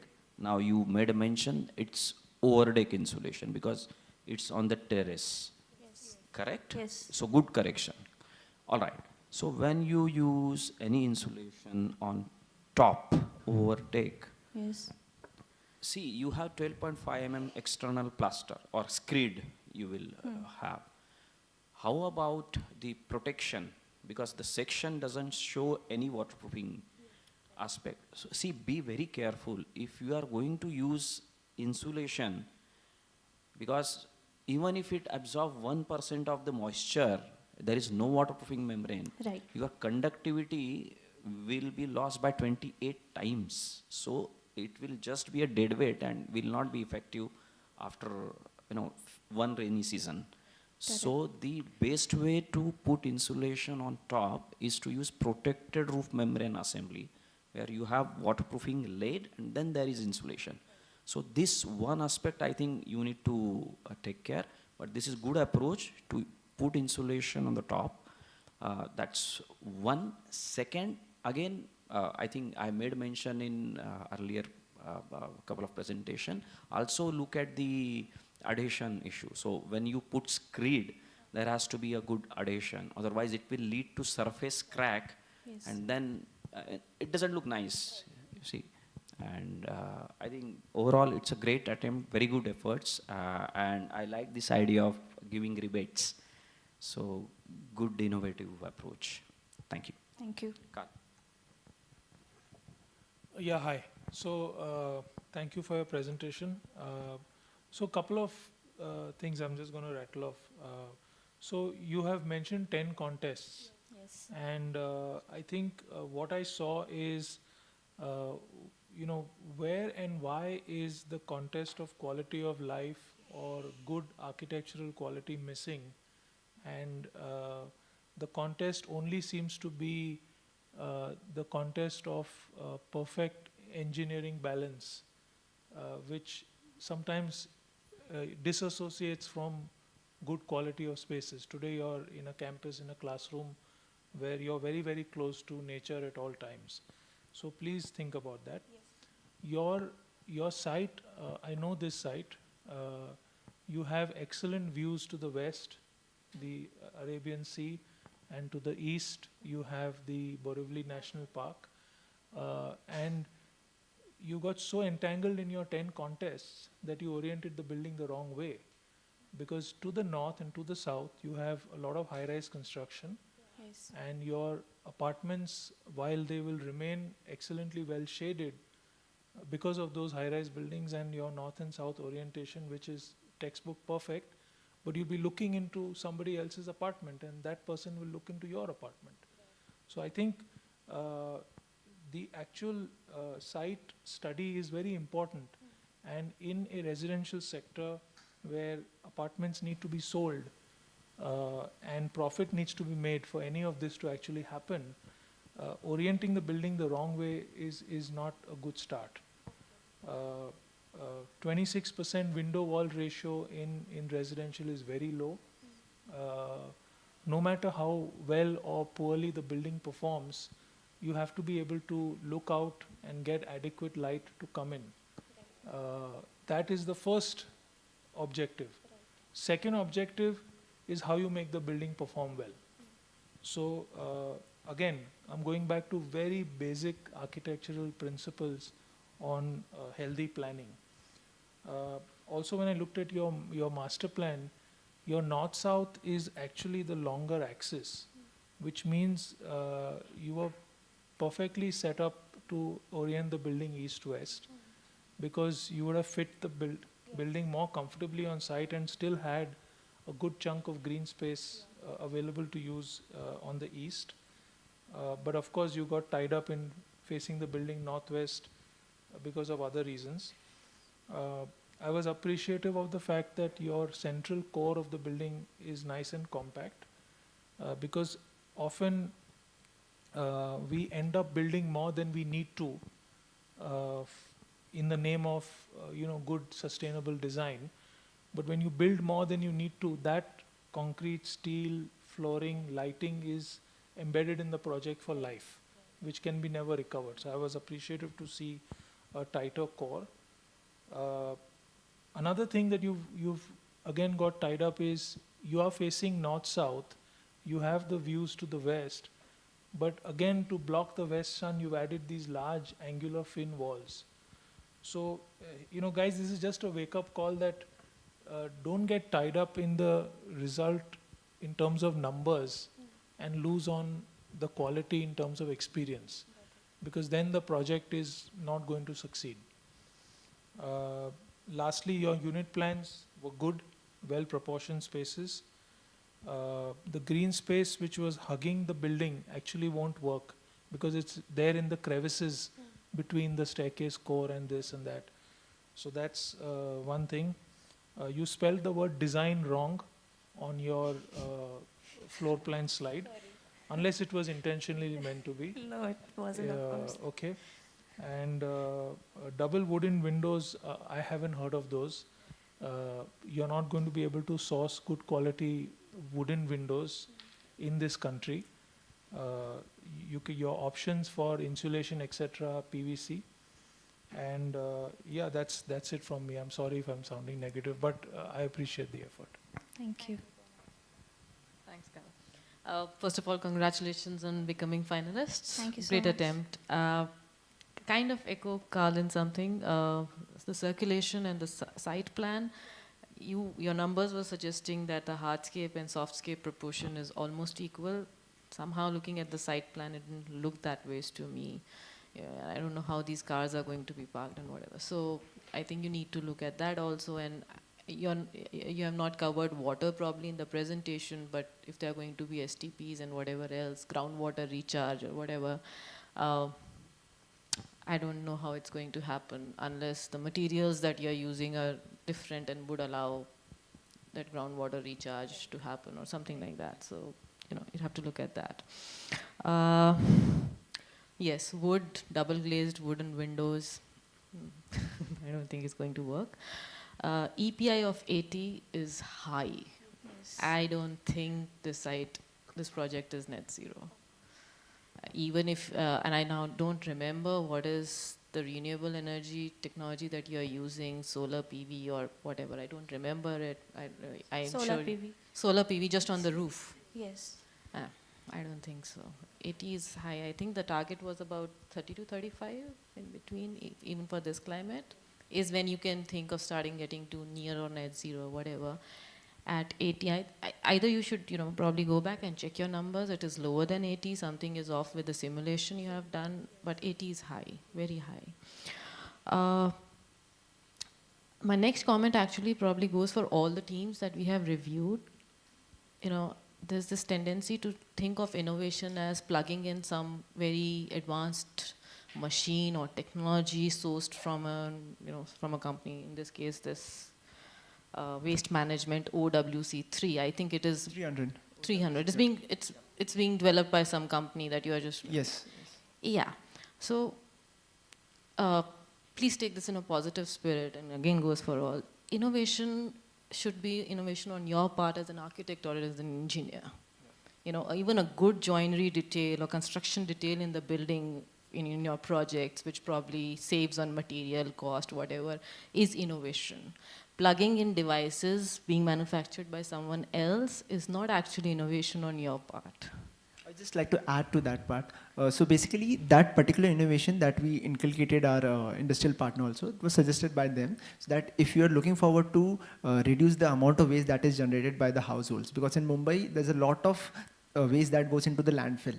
So what the innovation part was not the waste management system, but the maintenance or the economy that is just, the rebate that is being generated from that.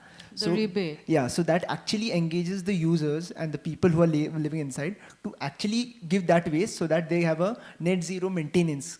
So that creates a psychology towards the occupants that are there. So that was the innovation and not only the system. So probably I'm going to be a little negative and stringent now. I think waste management, waste segregation is now quite the norm in cities for high rises. So even if you don't want to do it, you're expected to do it. So exactly.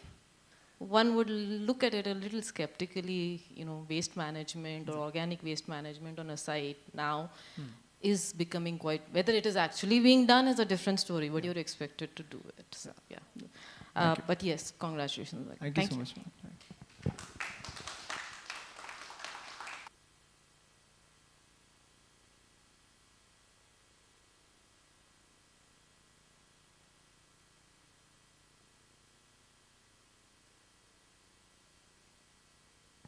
Thank you, jury members, for your very valuable feedback to the team. And thank you, team Get Them Green. You all did a great job. Now let's take a couple of minutes and get ready for the next presentation.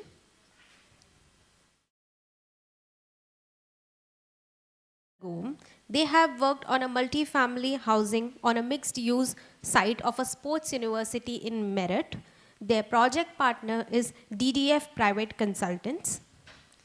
Team Lagom, you may approach the stage now.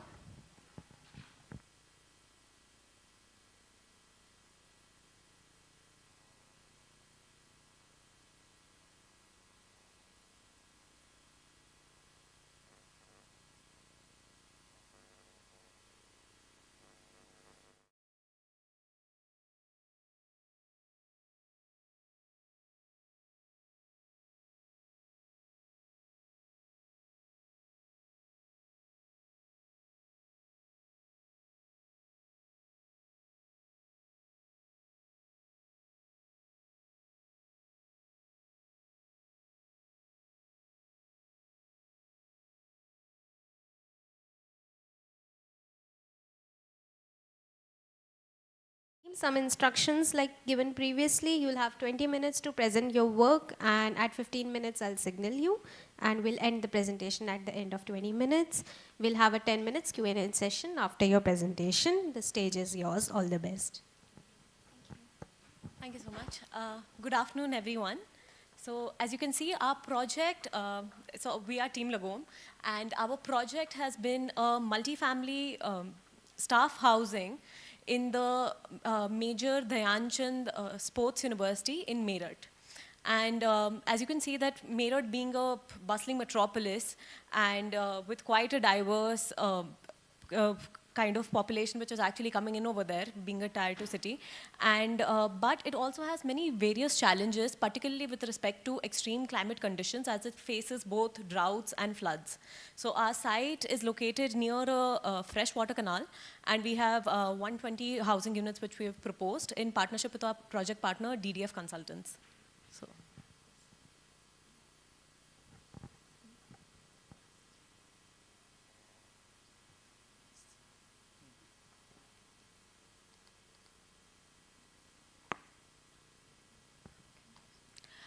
So I'll be elaborating on the goals that we've tried to accomplish through this project.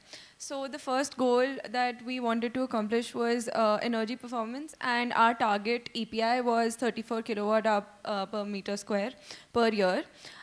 We wanted to create a design that not only consumes minimal energy but also generates its own energy and basically gives back to the environment. With respect to water, we wanted to ensure that our design firstly reduces consumption, and then whatever water is being used, ensuring that it is being reused and recycled in other places on site. Then for response to climate, which was a major factor for our site, we have put a lot of emphasis on the orientation, the massing, and the building envelope. In terms of affordability, we have tried to create a design that incurs limited initial investment, and also using recycled material for the same purpose.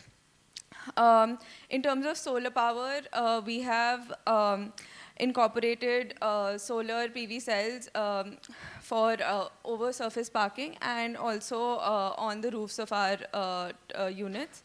And even solar chimneys have been integrated into the design. And we have also kept in mind the future expansion of this project, wherein we've limited our ground coverage to 30% and also created a design and a landscaping where future expansion is easily possible.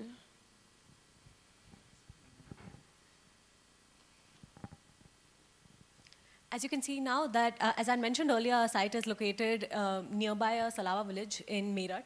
And so the project site, we're near the Upper Ganges Canal, as you can see over there. And we've got a good connectivity with this canal, and there's less urbanization and noise, particularly in this part of Meerut. And so it acts, given the scale of the project, acts like a landmark for other small businesses around the site. And the moisture in the soil is something which actually does hinder with respect to the construction project, so that is also something we've addressed. And as we had mentioned earlier, it's prone to not just floods during the monsoon, but also droughts during the summers.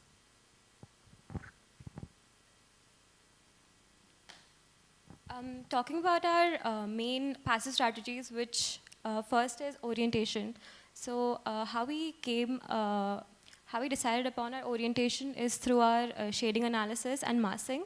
So here you can see we have tried various iterations, and the final iteration is the one where we have concluded where we are preventing any sort of mutual shading, which we will talk about later why we did that.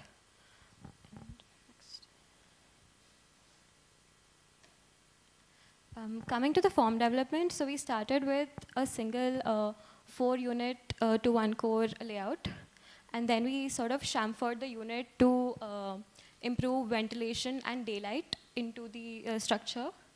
But since we had to cater to our passive strategy, which was providing a solar chimney, to make it workable, we needed all the units to be facing the south. So we have removed the unit facing the north, and then we came to 3 units to 1 core sort of a layout. As you can see, the building, the 3 blocks are varying in height. This is also done to prevent mutual shading. And if you see in the previous slide, in the third iteration, most throughout the year, mutual shading, you don't see any mutual shading on the buildings.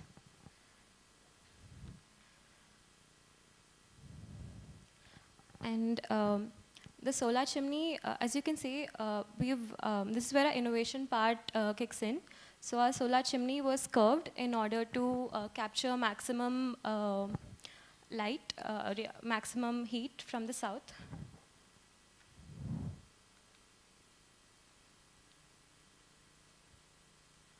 This is our site plan, and it is sort of showcasing the same.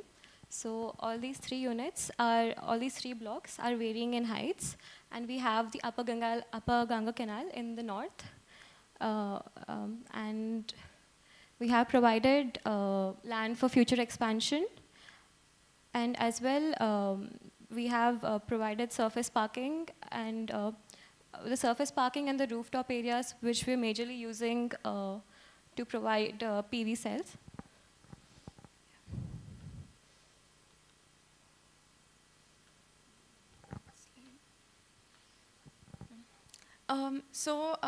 As previously explained, we have incorporated a solar chimney in all of the units. So every tower consists of, like on one floor, it consists of 2 BHK units and 1 3 BHK unit.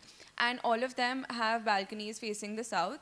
And there is a solar chimney in the south in each unit, which helps in, it helps in taking out, pushing out the hot air out of the unit. And the solar chimney has been curved so that maximum daylight can be captured. Also, the heights of the towers are varying because we have placed solar PV cells on top of these towers, and for them to work efficiently, we have tried to prevent any mutual shading happening between the towers. So in the internal layout, the placement of the solar chimney is in the south, and all these units have been kept at a minimum distance from one another, so that from 3 sides they get enough daylight. So, and we have prevented any narrow spaces between the units, so that all of them get adequate daylight.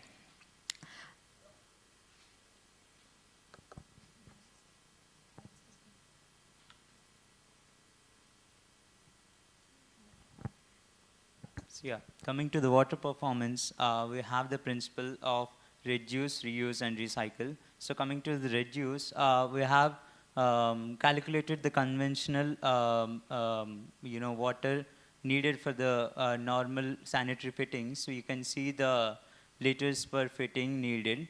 So we have installed high efficiency sanitary fittings so that we can reduce the water uses by 56%. And we have kind of achieved that by using the Griha water calculator. And due to that, like we have also installed single flush and double flush according to the activity that is needed inside. And for the reuse, we have constructed wetlands so that there can be groundwater seepage. And also we have collected the rainwater from the rooftop where we have FL 500 filtration systems. And also for the recycle strategy, we have implemented root zone systems. So where root zone system in which the water is supplied through the soil, where the impurities will be collected from the roots of the plants. The efficiency may differ according to the species of plants that we use. And this is the entire cycle, water, how the water is used and recycled from the, underground tanks and also into the household usages, and then recycling from the root zone systems, and then again to underground tank, and then it is headed to overhead tank, and then we do have a sewage treatment plant as well. And the column grid layout. So since it is a multifamily housing, we have a lot of columns inside. So if we extend them till the basement, there will be a lot of columns which have less span. So we have tackled that situation by taking care over the circulation of the vehicles. So and for the HVAC system, we have used a VRF system, which is a water cooled system, and we have calculated the cooling load of the 2 BHKs and the 3 BHKs. So according to that, we have decided the conditions areas and unconditioned areas where we actually need cooling. So it happened to be water-cooled VRF system happened to be the best efficient system for the out of all of the HVAC systems. So we have implemented that in our design, and we have for our load, like for the cooling load we needed. So we have installed a 60 HP water-cooled HVAC system, which is 160 kilowatt in our design. And resilience. So tackling the resilience part of the structure, Meerut lies in an earthquake zone. So we have a RCC frame structure which is resistant, which we are resisting the earthquakes. And we decided not to go very high rise also in order to the earthquake resilience part. And coming to the heat wave, we have minimized the heat gain by using roof and wall materials which have low U values. And fire resilience has also been taken care of by providing fire sprinklers and fire exits. Social resilience has also been catered to as we're creating a seamless connection with indoors and outdoors.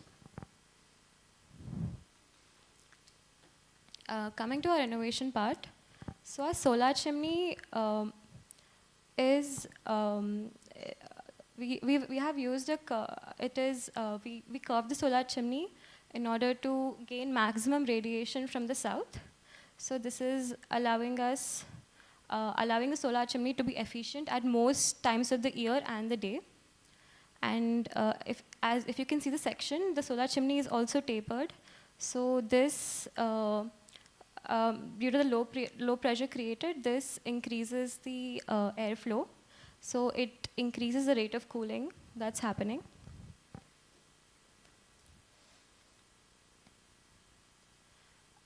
Cork insulation is also used in the walls. So cork cladding has also negative global warming potential. So after using this, we have been able to reduce our embodied carbon by up to 86%. And instead of traditional cast concrete, we used carbon captured concrete, again to reduce our carbon emissions.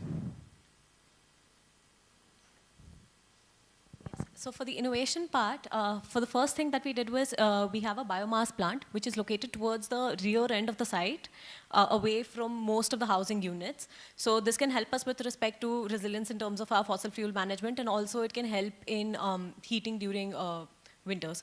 And then for the material recovery facility that we have, we've basically segregated our waste into 3 sections. So the recyclable waste goes to a third-party recycle plants, and the kitchen waste that we have, it goes to the biomass plants, as I've shown over here.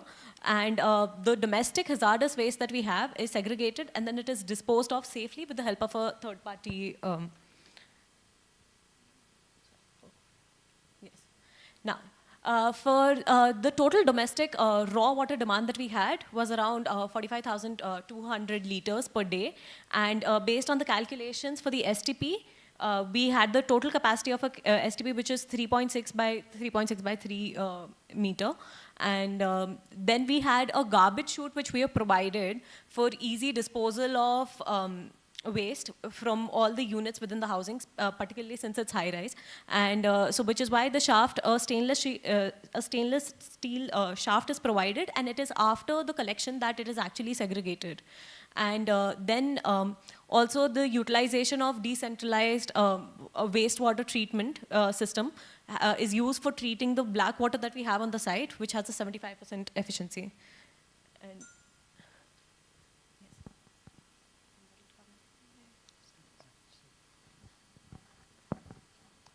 for the energy performance, we have calculated the electricity load that was taken by all the electrical appliances that we have installed in each unit.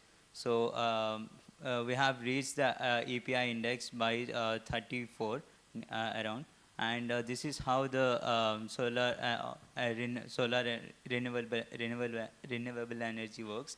So this is how we will send the electricity from that is produced from the solar PV panels towards the BHK units, and then the excess electricity will be sent towards the township grid, which actually makes it a net zero project. And these are the calculations which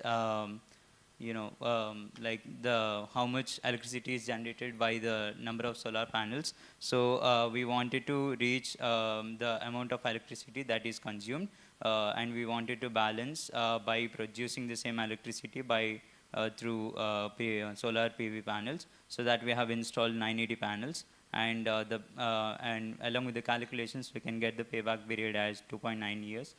And this is how. So this is one of our thought that with our rooftop area, we can't put the whole 980 solar panels on the rooftop. So we have installed some of the solar panels on our car shed parking, and also we are using the land for expansion as a solar farm as of now.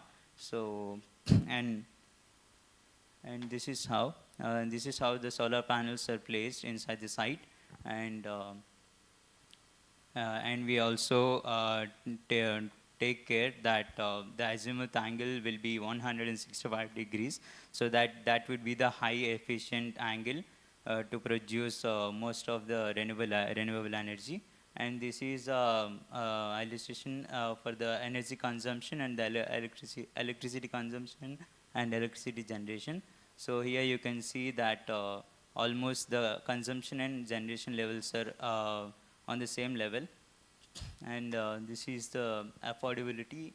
So with the recycled materials, and also the innovative strategies, and the less energy consumption, we have tackled some of our expenses inside the whole construction. So that have shown us huge difference from the baseline and the proposed case. Thank you. So in conclusion, we'd just like to say that our group name is Lagom, which basically means balance. So in this project, we have basically tried to create a balance between the architectural needs, the sustainability goals which were given to us by SDI, and also the kind of market analysis of the project needs which we understood through our project partner. And with a particular focus on sustainability to create that sort of Lagom on our site, and so which is why we've got a net zero site with respect to water management, waste management, embodied energy, embodied carbon, and yes, energy consumption. Thank you so much.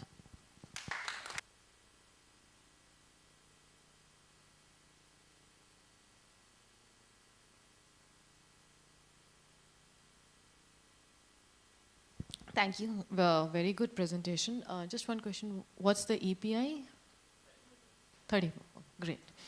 I'll just quickly go through my comments. And this is only to improve the design.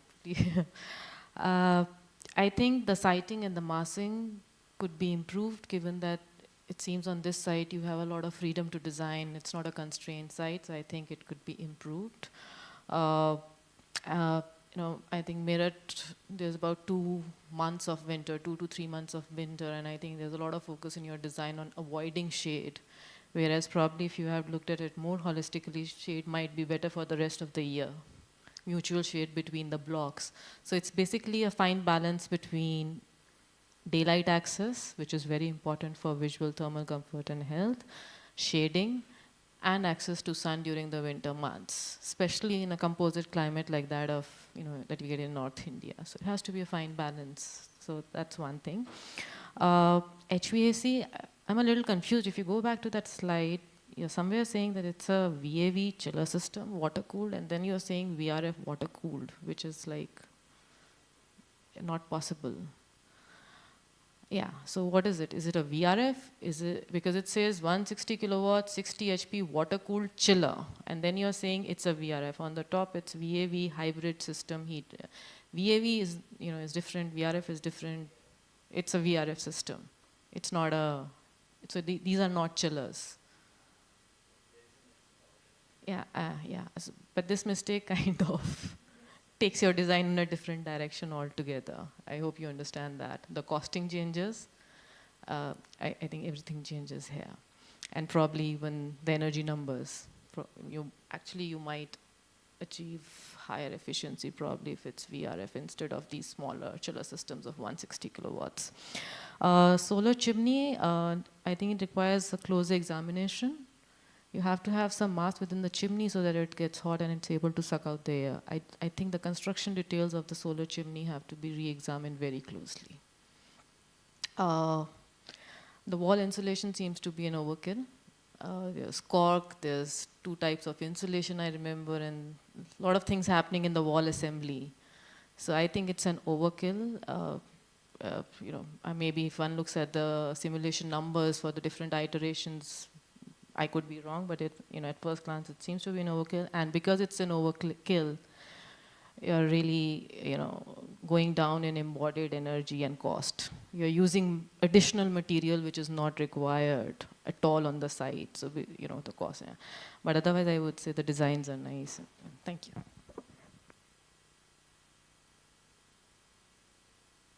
Yeah, hi, Team Lagom. Congratulations on a good presentation.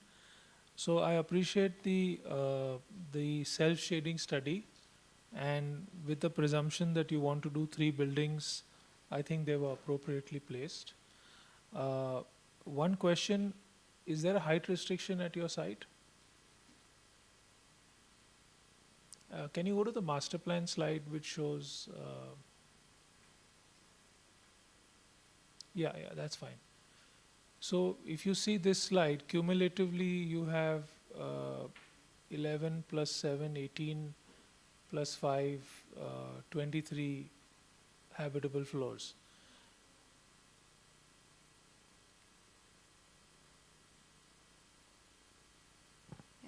The maximum we could go was G plus level. So we restricted ourselves to that in our highest tower. Okay, so there is like a height restriction. There is a over height restriction. Okay, that's good to know.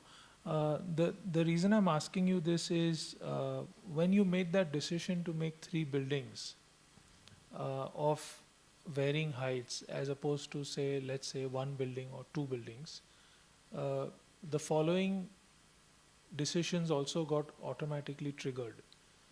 A, you use the entire site. B, you laid out a basement connecting all 3 buildings, again utilizing the entire site with a concrete slab on which you're doing landscaping. Now that you're connecting all of the 3 buildings with that one connected basement, your basement efficiency is somewhere in the range of 46 square meters per car park. So you're overkilling your construction area by nearly 2,000 to 3,000 square meters in basement car park. Also, what's happened is, I believe your energy calculations are a little understated, because the number of appliances in terms of fans, televisions, etc. seem to be short. You have at least 1 or 2 fans missing per apartment. Like the size of the living rooms and all you've given, you're not going to be able to ventilate with 1 fan. They are wide, south-facing living rooms, almost 25-30 feet wide, so you'll need minimum 2 fans. You've not considered televisions, for example, in the living spaces, which is going to come, and that is going to push up, all of this is going to push up your energy demand, and then you're going to have to do more on-site solar to capture that energy demand. So I hope you understand why I'm pushing you guys to go vertical. Land is not a commodity or a resource that can be reproduced. So as we consume land and as we place buildings at this intermediate interval, all the space in between is used up for life. You can never recover it back. So please think about going vertical as a positive and not a negative. What is carbon captured concrete? I'm curious to know. Sir, it's the concrete is cured before the construction, like the carbon emitting levels will be decreased by some curing to the concrete, so that the carbon emissions will be a bit less, so that it will be a bit less carbon. Okay, I think a little more information on that would have helped, because that's a curveball. It is interesting, but to take it on face value is a little difficult. And yeah, I think I agree with her comment on the insulation, considering this is part of a campus, right? So considering it's part of a campus and northern India and all, you could have simply done a double wall construction, wall cavity wall, with the simplest plaster in the world and achieved all your insulation requirements without going for anything funky. But thanks for the presentation. Yeah, excellent presentation, guys. And I think that's a common observation. 100, 18, 75, 115, 50, 12, which is 370 plus wall thickness. So I think Carl has suggested most simplistic way to achieve U value. So just think of, it's not food, so it's such a thick wall, and construction time, number of materials. So a lot of things, there is a great simplicity which you could have built. But anyway, so that actually leads us to the next question. What was the thought behind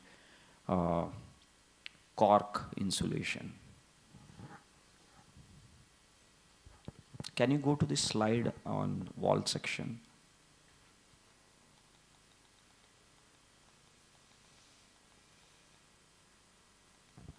Yeah.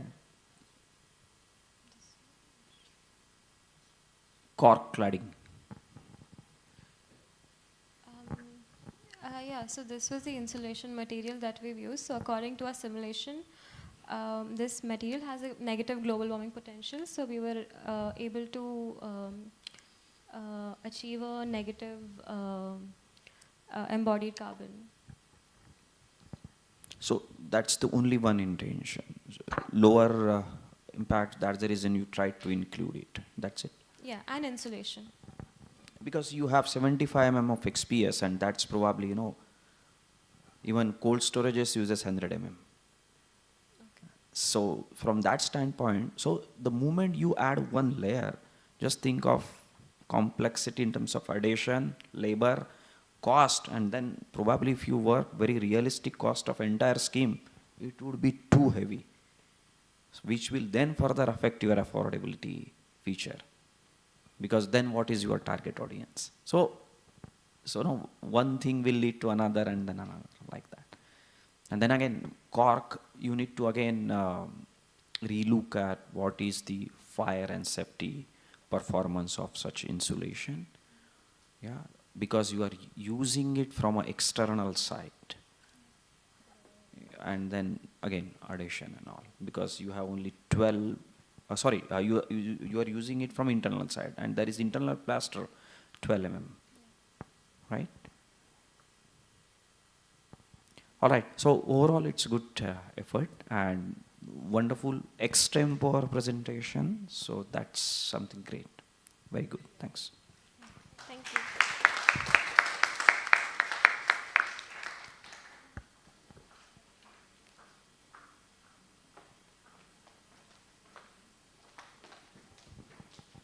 Thank you, team. Thank you, jury members. We will now take a long break for lunch, and we will start the presentation for Team Mikasa at 2:30. So I think we'll be back by 2:15, well in time to start the presentation at 2:30. Folks online, I request you to tune back into the channel and be ready for the presentation of the upcoming teams.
Hello everyone, welcome back to the multifamily division. We will now continue with our presentations. Our fifth team is from Mikasa. They have worked on an Eco Exotica project in Alibag, Maharashtra. Their project partner is Navjeet Infratech LLP. Team, please. Team, you will have 20 minutes to present your work to the jury. At 15 minutes, we will ring a signal to inform you, and you would have to close your presentation at 20 minutes. After that, we will have a 10 minutes Q&A session. Please keep your answers direct and to the point. All the best. The stage is yours.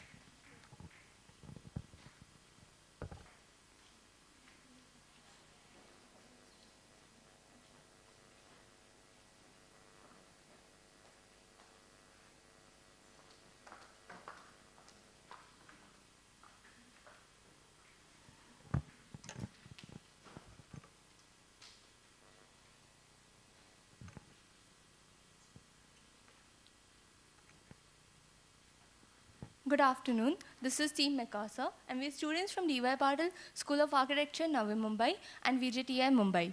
We'll be presenting Eco Exotica, a proposed multi-housing family in Alibag.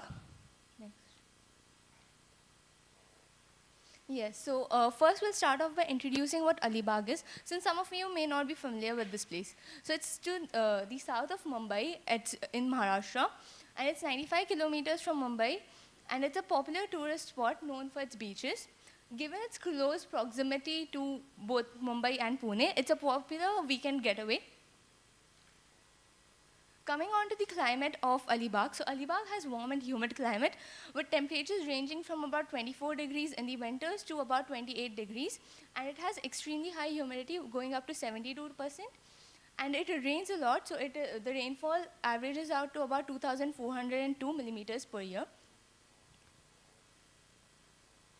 Yes, and coming on to why we chose to do multi-family housing in Alibag. So Alibag recently has seen rise in commercial and economic growth in the past 10 to 15 years. There are also large SEZ projects coming up in the area, which makes it attractive to the investors. Also, the apartment typology in this region has seen 100% end users. And as mentioned earlier, it's a popular weekend getaway.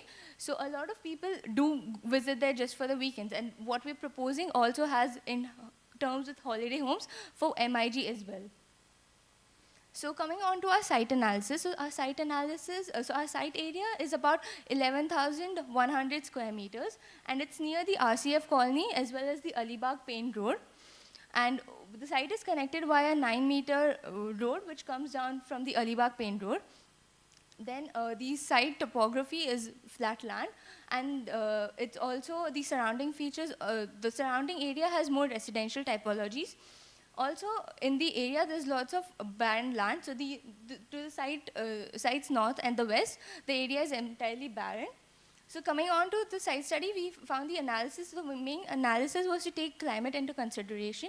And to do that, we need to use shading devices as well as promote cross-ventilation to tackle humidity. And we've also used light colors to minimize energy load on the building. Then coming onto a brief introduction to the project. So our built-up area is about 16,500 square meters. And we are proposing two types of flats, so 1 BHK and 2 BHK. There are 28 flats for 1 BHK and 64 flats for 2 BHK. The area for 1 BHK is 31.37 square meter, which comes down to about 337 square feet. And for 2 BHK, it is 56.28 square meters, which is 605 square feet, roughly. And the flats are divided in 3 buildings with 2 wings each. Then coming on to the energy performance. The first being the passive design, the first and foremost that we have used is the orientation of the building. By orienting the buildings in such a way, we have studied the site and the climate of the site, and we have oriented and placed the buildings in such a way that they are well lit, all the rooms are well lit, and also are well ventilated. The placement is also such that they are creating this mutually shaded area in between, and we have placed the open space area so that it is well shaded throughout the day and people can go there as we can see this in the section also. These are the two simulations. The first one is how much the daylight is lighting the rooms of our flat, and this is the heat gain. We are using ECBC recommended load appliances to reduce 27% of the load coming on to the building. We have also used the low energy consumption appliances, and additionally we are reducing 3% more, so that totaling up to 30%. These are the electric supply layouts, and we have also placed the schedules for that.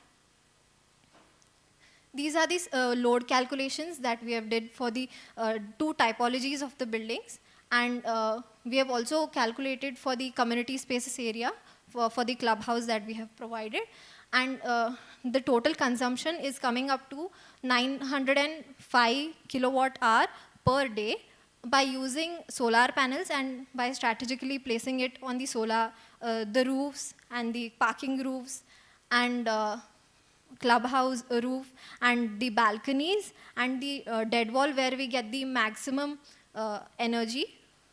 We are producing around 1,629 kilowatt hour per day, and this is the specification of the solar panel that we are using. This is the preliminary study that we did before for the load, energy load that we would be getting. So this was the first draft of our project. We'll further see how we have implemented things and how we have reduced it. This is the site plan of the indicating the solar panels placement on the roofs. And here is this one patch only on the roofs of the parking area. This is only off-grid. Everything else is on-grid system. We have also, since we are producing 80% more from the required per day, we are also giving it back to the electric board of the district.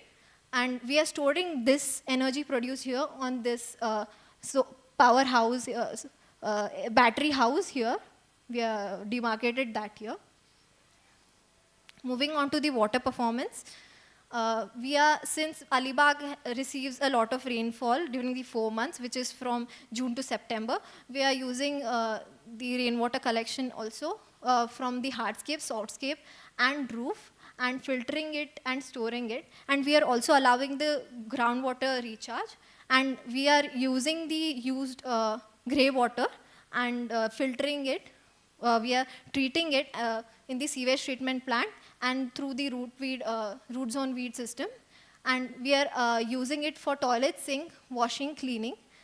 And again, in the second cycle of the recycle, we are again supplying it to the fire and landscape services and toilet flush. This is the calculation for the water required. So according to NBC, the 135 liter per day is required. We have reduced that to 72.9 liters per day per person by using efficient water fixtures, low flow and high pressure. These are the water fixtures that we have used. And the sewage treatment plant that we have used is the SBR system. We have also used airlift there, hence reducing the energy consumed for it. And this also doesn't produce a lot of smell or noise while operating, since it's operating 24 hours. This is the site plan, and that is the placement of the STP. And since we have placed there in the northeast side of the part, because it is also accessible through the road directly, and any maintenance of that will not be any disturbance caused to the residents living there.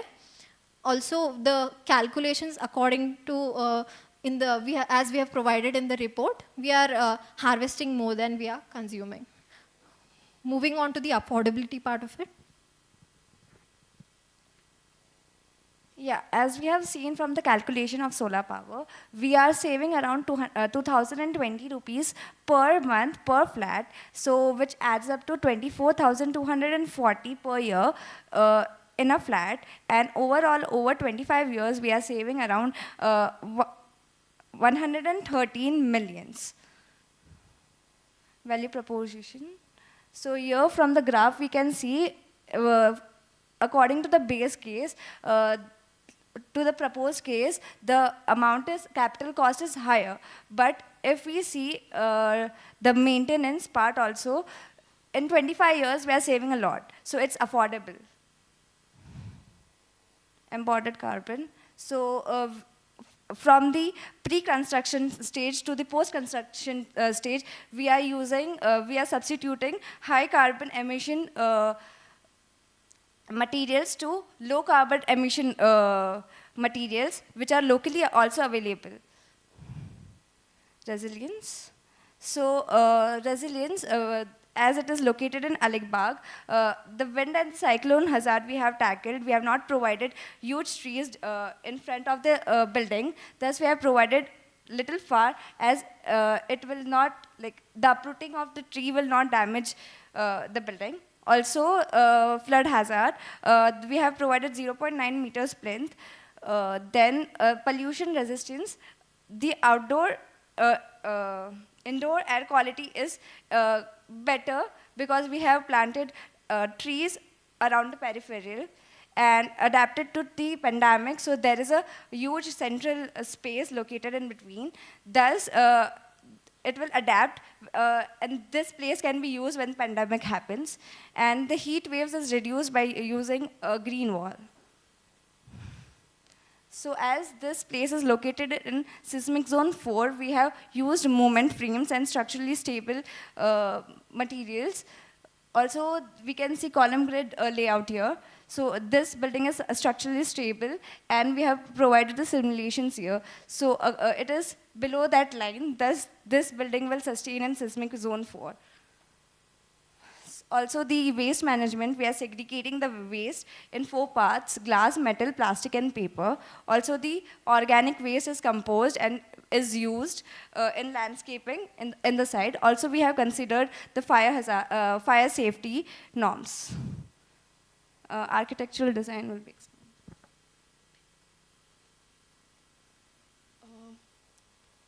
So coming to the site plan, so the entrance of the site is from the 9 meter wide road, which is a sub-arterial road. We have given the vehicular road on the periphery of the site, so that the vehicles are only on the periphery and doesn't enter the central open space, making it more pedestrian friendly for the users.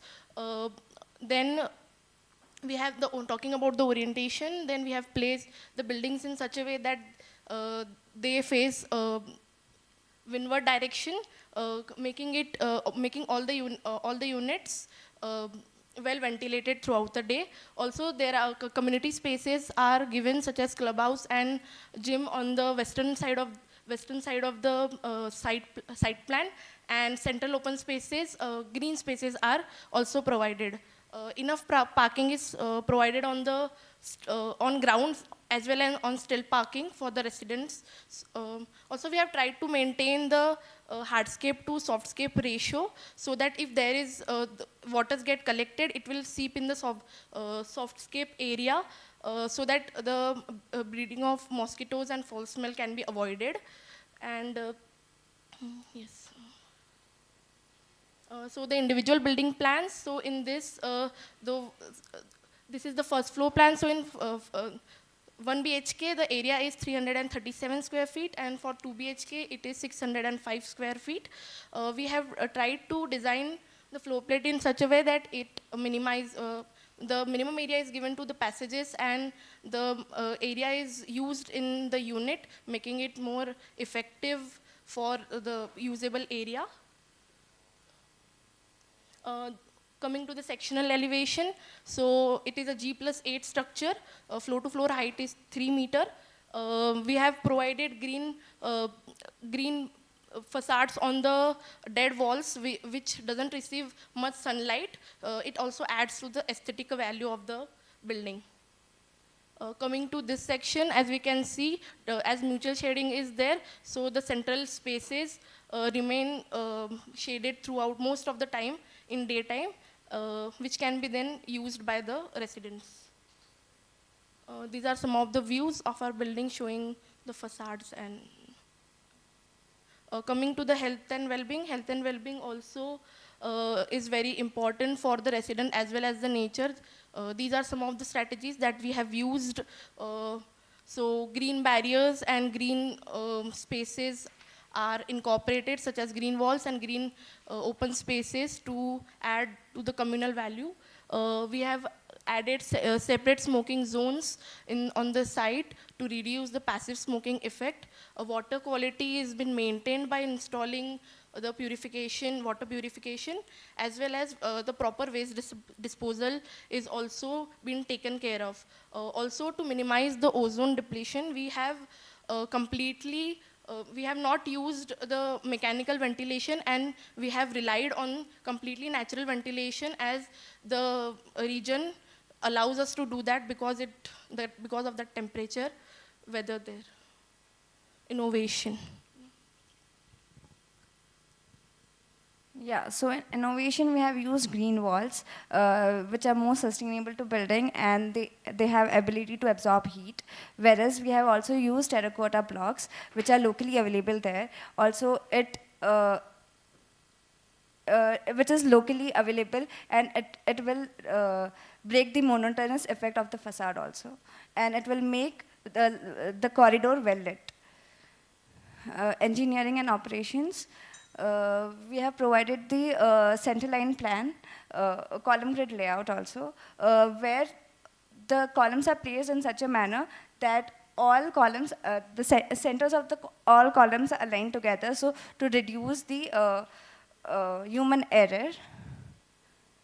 And we have provided electrical supply layout with specifications of it. Goals. So these are some of the things which we have achieved. So in AD and architecture design and landscape, like we have optimum massing, and the orientation is achieved, the ventilation is achieved and in landscape we have sufficient green area is provided to reduce the heat island effect. Also, the ramps are provided on the stilt areas, making it a universally accessible design, and modular spaces are provided so that it can be used by various user groups. And water performance, so we have reduced consumption, minimizing by 55%. Also, we have achieved the EPI of 32, and also reduce the waste managed to reduce the waste discharge on the site, and by making it a community integrated project. Hence, we have made it affordable and net zero project. Thank you.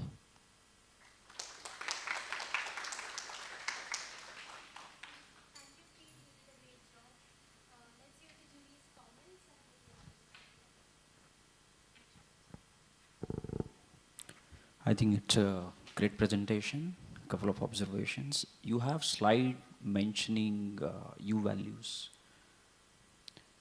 Do you have a slide which I didn't see one, but your project report do mention U value calculation, and I found something not correct. So if it is not mentioned, see to it that is revisited. See, and this is for all. So approach is very simple. You have thermal resistance. So it's very common to your electrical resistance, Ohm's law. Yeah? So you have thickness by conductivity. And your thermal transmittance is the inverse of resistance. So if you go with this logic, I found something not correct in that particular slide. It may be a oversight, but just see to it that it is corrected. If it is mentioned here, then probably we can just see and revisit it. So that's point number one. Point number two, you made a mention about U value reduction and green walls. So somewhere you made a mention about reduction of thermal ingress since you are providing green walls. So green walls, I think aesthetics, yes, it do add some, some better aesthetics, but then when you have to have better thermal comfort, the envelope needs to be protected, continuously. So continuous insulation or continuous protection plays very important role. So just by protecting a small patch, I don't think you will be able to achieve a reduction in the heat ingress. So that's second point which you need to remember. And again, under innovation, you made a mention about terracotta jali and all these things. So the objective is not very clear. What's innovation in that, except better aesthetics? So it has to add some value to the design, either monetary saving or some, great technological advancement, saving of time, something. So except aesthetics, do you have any other objective which you could not probably communicate for that? So sir, the terracotta is locally available there. Okay. So it is like you spoke about, it is easily transportable or so that's why we have used also to add some vernacular feel to bring that vernacular feel. So just to increase local content, yes, that's your objective. Yes. Okay, got it. Thanks. Yeah, thanks guys. So couple of comments. So your site is very close to, it's on the Alibag Mandwa road, north of it, opposite RCF colony, right? So normally a site like this, which is so close to such a large chemical colony of sorts, I think one of the risks that maybe you should have highlighted in your presentation was to do the soil testing for contamination. Because this is a classic case where you could find contamination, especially because RCF colony sits on an estuary and your site is just opposite. So this is just something to note. Second thing is, I noticed that everything north of the road, from whatever I know, the contour goes up, and towards RCF colony the contour goes down. So you've ended up placing your STP at the highest contour of the site.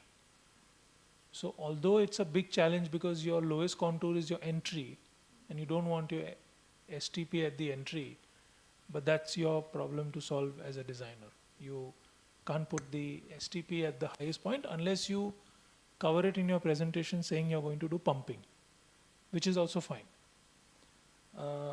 Next point, there was a slide on VAV and radiant. Have you proposed radiant cooling? There was some slide, just can you go back a couple of, on some cost? I think you have to go up. No, before.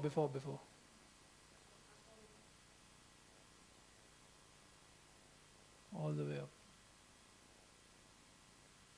Yeah, what is this? This one. Yeah, VAV radiant.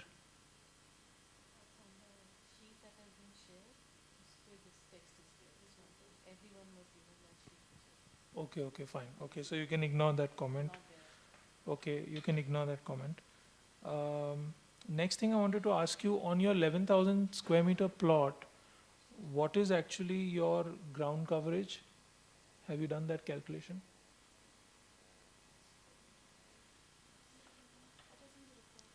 Or okay, how much is the green area? Do you have that answer? The square meter of green? No, so we have. Okay, because if you can just go to your site plan, one thing I want to try and point out is, so while you're saying what you're saying in the presentation that we've kept only a perimeter road and the insides are green, if you actually see the percentage of green versus gray and that large brown patch around the building, what has happened is you've invested too much land area in roads. So if I can just eyeball this layout, it looks like the buildings are not more than maybe 12 to 15% ground coverage. Your roads are in excess of 30-35% ground coverage.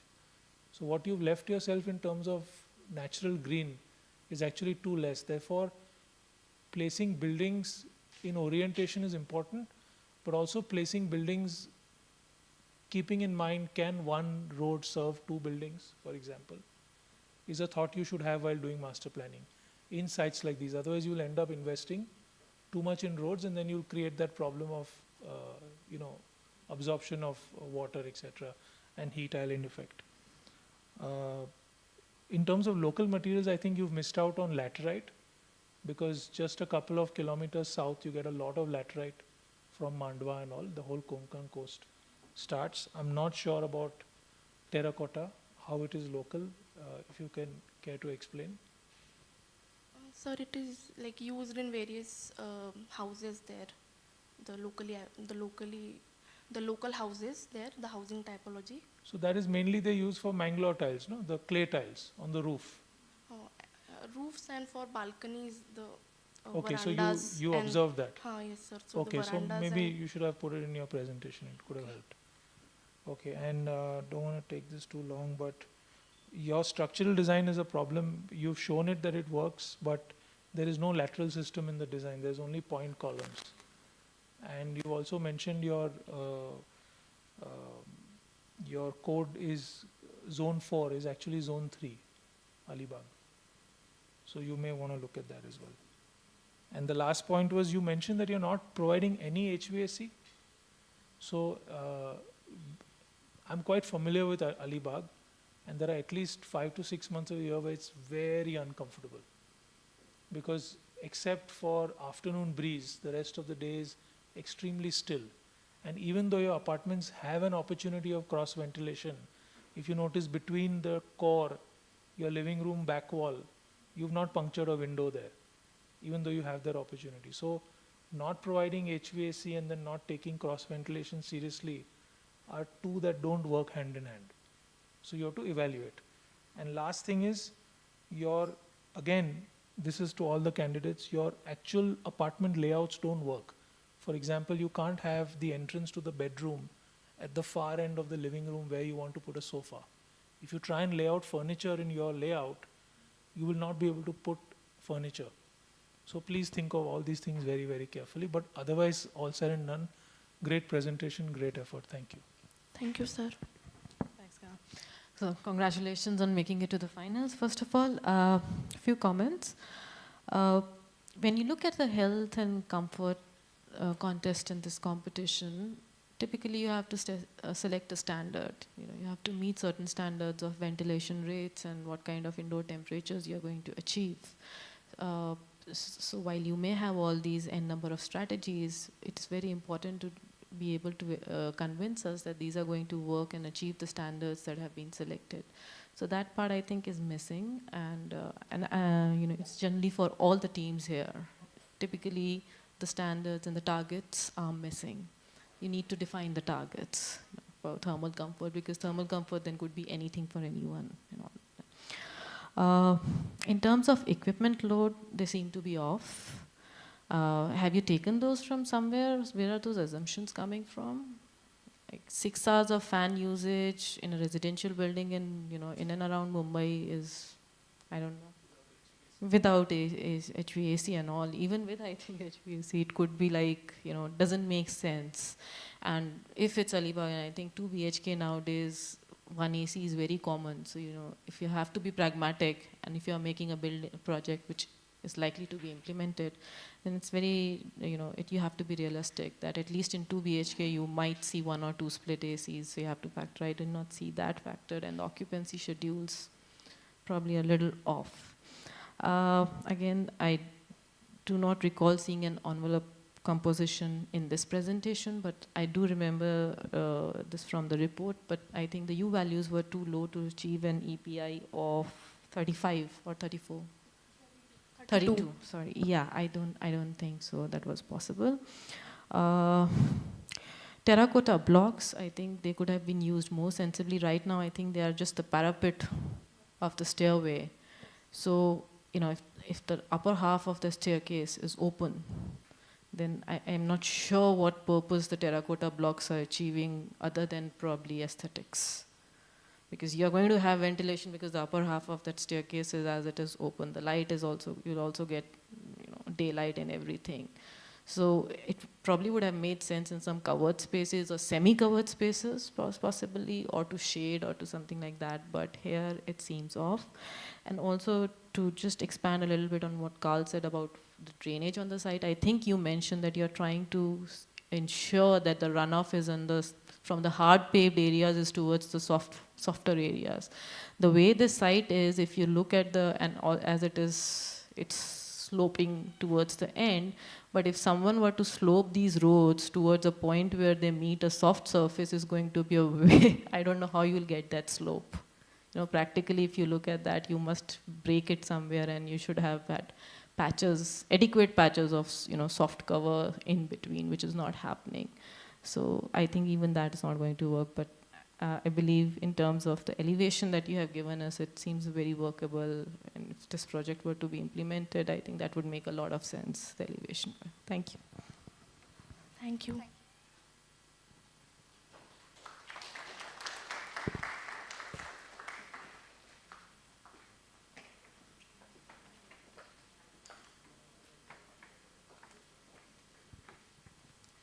Thank you, Team Mikasa, for all the great work you all did, and thank you, jury members, for your insightful comments. We'll take a couple of minutes to get the next presentation ready. Our sixth and final presentation is from Team Synergy. They have worked on Mahindra Home Ground Nostalgia in Pimpri, Pune. Their project partner is Mahindra Lifespace Developers Limited. Team, you'll have 20 minutes to make your presentation. At 15 minutes, I will signal. And you won't have a 21st minute, so please conclude your presentation in 20 minutes. After that, we'll have a 10 minutes Q&A session. Please keep your answers direct and to the point. All the best. The stage is yours.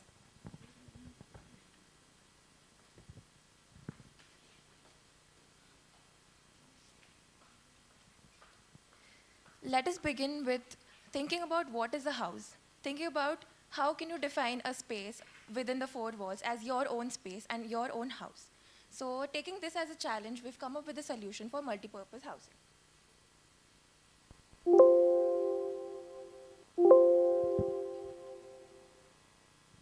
We know that urbanization has been rising and developments, there are a lot of developments happening in these cities. So this has given rise to multiple challenges. Major challenge is the growth in population. Due to the growth in population, we have a lot of need for housing, and this is happening at a very quick pace and at a very fast pace. So we need a method for faster constructions. So catering to all these, we know that urbanization, while thinking about urbanization, we cannot not think about our Mother Earth. We need to give back to her. So sustainability is an important factor which we have catered in our presentation. So catering to all these points, we have come up with a design for multifamily housing, partnering with our project partners, Mahindra Lifescapes. And now, as you can see, the site is located in Pimpri-Chinchwad. Talking about the strengths, the site is located in a prime location in Pimpri-Chinchwad, where there is a lot of commercial and industrial boom right now. The site is well connected due to the Mumbai-Pune Expressway, as well as the work going on in Mumbai Metro. As you see, there is a lot of transportation going on, and it being a major hub for commercial and residential areas, there's also a pro and con. We talk about the con, that is the noise pollution, and the traffic congestion, that is a possibility in the further future, which also can be solved on the urban level further. Talking about the climate of Pune is dry and hot. As we talked about, we are talking about the future of housing, and as we are talking about catering to all user groups, we have further done design interventions in 3 scales, starting with the unit. And when we talk about unit, we talk about the core of any project, that is user group, giving user group a flexible module where we give them a free open floor plate to choose and create their own space, own comfort, what they can call home. Moving further at a building level, we have created the spaces according to the concept of core and shell, where around the core, the modules are staggered along with green spaces that are interspersed throughout the building. At the community level, creating spaces by implying the concept of urban living room, where we create the spaces for residents, the commercial areas, and other people to come and interact, creating a community space, giving them a platform where there can be markets or flea markets, certain things like that. So we have presented a few options of the units which we have proposed. So we can make a lot of permutation combinations by giving a flow plate like this. So in the first option, we have shown a conventional family system, how the normal floor plate can work. But what if the user is a doctor? What if he or she wants to use their space as for consultation? Or what if the user is a tutor? Or maybe we can maybe these users can convert this space into luxurious Airbnbs also. Also, along with this, why to get restricted with this area which we have?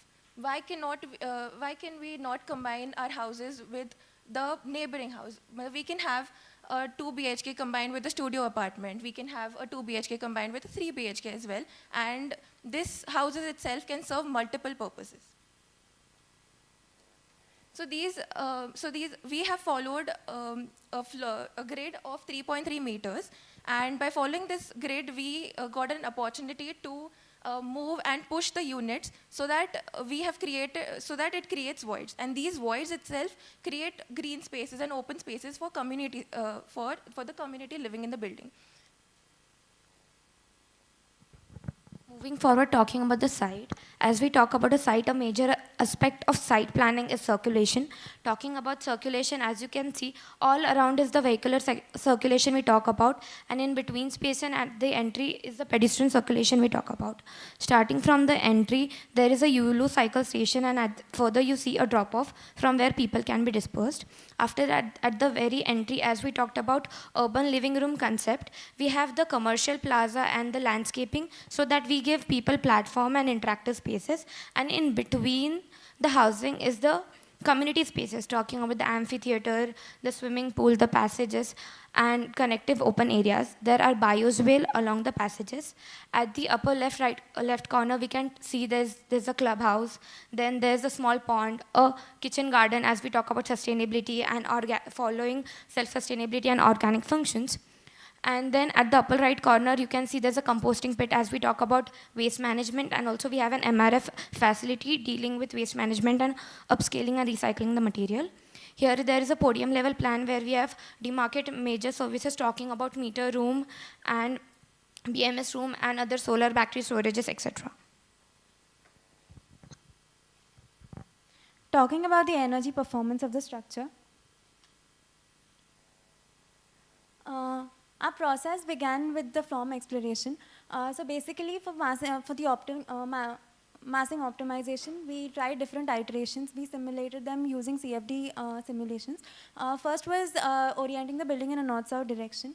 Next thing we did was staggering the buildings to have more wind that is going to be captured by the structure. And the third iteration that we found out was about curving the structure and adding voids to the structure. So as you can see, this last method that we did captures a lot of wind, and the second thing it does is it captures a lot of daylight. So with this, we were able to bring our EPI from 112, which was the base case, to 96 EPI. Next step was the envelope optimization. For fenestration, we are going with AIS EcoSense class, whose U value is 1.8. Talking about walls, so all of us may have heard about cool roofs, but what if you think about cool walls? We are using agrocrete, which is a carbon negative material, and it's paired with insul mix and cool paints. So this total assembly brings our EPI value to 0.3. Talking about cool roofs, this is a system that we had discussed with Panache Green of using IPS flooring, and on that we add layers of cool top. After the optimization of the envelope, we are down to an EPI of 84. The next thing is about facade. How could we innovate in a facade? So we partnered with Ant Studio, and we developed a system called Coolant Kinetic, the details of which we will explore further. But this system, when we account for it in energy, our EPI reduces to 76. The wall-window ratio. So it's a very important factor on how much glazing we are using in a building. So we simulated different possibilities, and we found out the most optimum wall-window ratio for our unit. Using these calculations, we came up to the gross glazing area that we will be using. And with this, after simulating the daylight controls, on an average 72% of the area is usable throughout the day without any need of artificial lighting. Talking about energy efficient equipment, appliances and lighting, our EPI, we brought it down to 44. But what about the energy that we can produce on the site?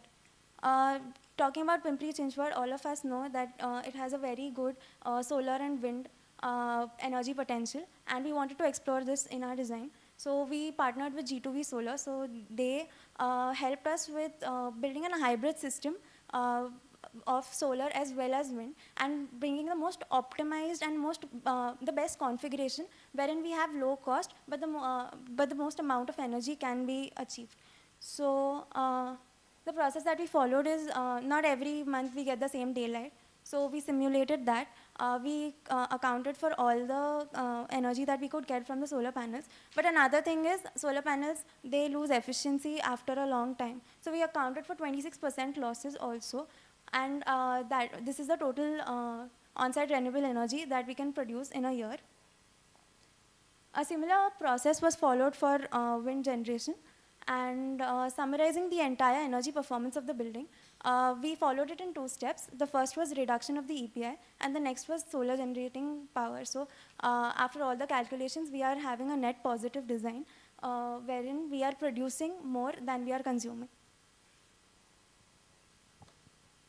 So talking about the water performance of our project, to account for water sufficiency, we first reduced the demands from a baseline of 135 to 92 liters per capita per day by using low flow fixtures with earth focus, and also integrating it with IoT monitoring, which helps in detecting leakages and also accounting for water bills, making the users more aware of the usage patterns and holding them accountable for this as well. We conducted detailed calculations for rainwater harvesting potential of the site from the various runoff areas present in the built-up form, as well as on the softscapes and hardscapes on ground. The groundwater recharge potential has been found from the hydrogeology report conducted on site, and it comes to around 995 KLD per year, and also leaves around 2000 KLD of rainwater to be used at other purposes. And the detailed calculations for the primary demand of the water, the grey water generation, as well as the irrigation requirements annually has been shown as well. The net zero water balance cycle here shows the water sources of municipality as well as the rainwater collection, which caters to the annual potable water demand, which is then treated with eco-STP and reused in the flushing as well as the miscellaneous purposes on site, as well as this also caters to the irrigation demand. The excess grey water which is generated as per IGBC can also be donated or sold, and we've accounted for that as well. The rainwater which is at a surplus is then given back to the recharge aquifers as per the recharge potential, and also a critical storage water tank has also been accommodated for unpredictable circumstances. So talking about embodied carbon, we have introduced multiple strategies for reducing the embodied carbon produced on site. So one of it is the use of carbon negative building materials. So agrocrete is a carbon negative building material which is manufactured by using agricultural waste. So as against since the conventional brick can produce more than 3,000 tons of CO2 per year, agrocrete produces negative 1,000 tons of CO2.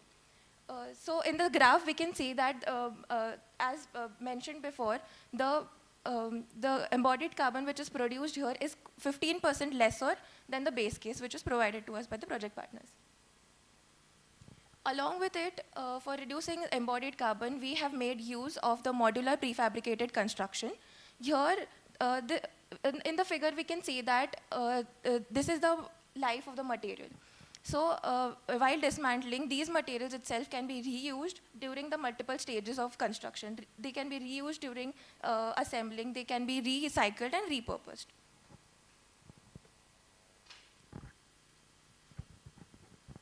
Moving further with resilience.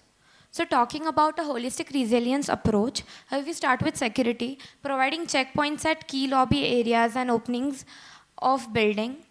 at food resilience, providing the option of urban farming provision in the central part, talking about self-sustainability and organic approach. As we talk about a community, we talk about a micro-environment. Providing micro-mobility through Yulu cycles that are electric bike and cycles, and also roof gardens where we have staggered roof gardens at different levels which incorporate greenery which help us with dealing of heat.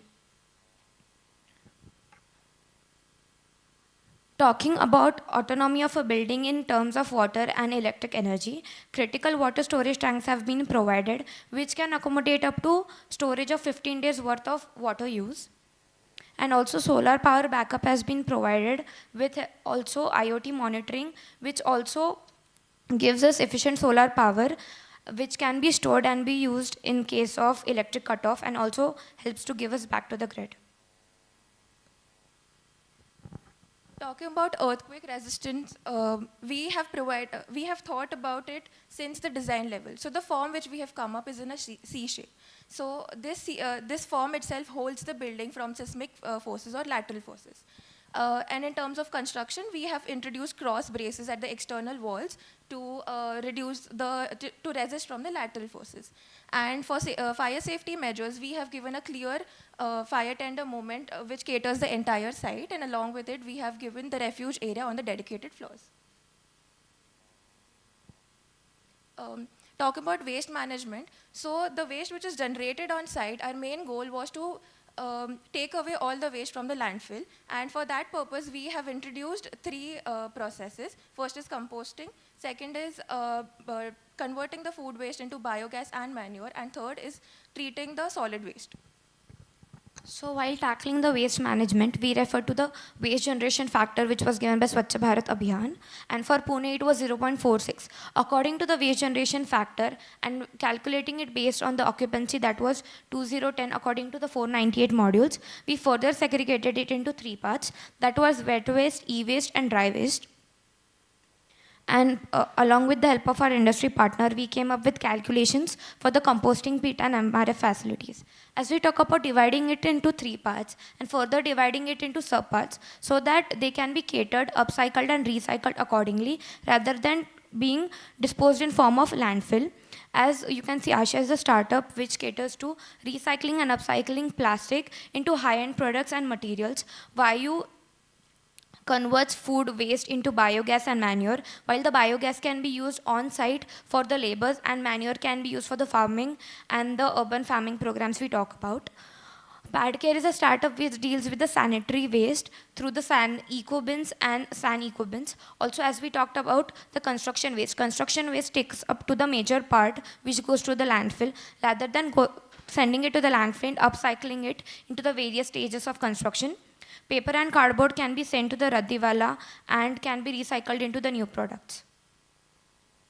Moving further with energy and operations.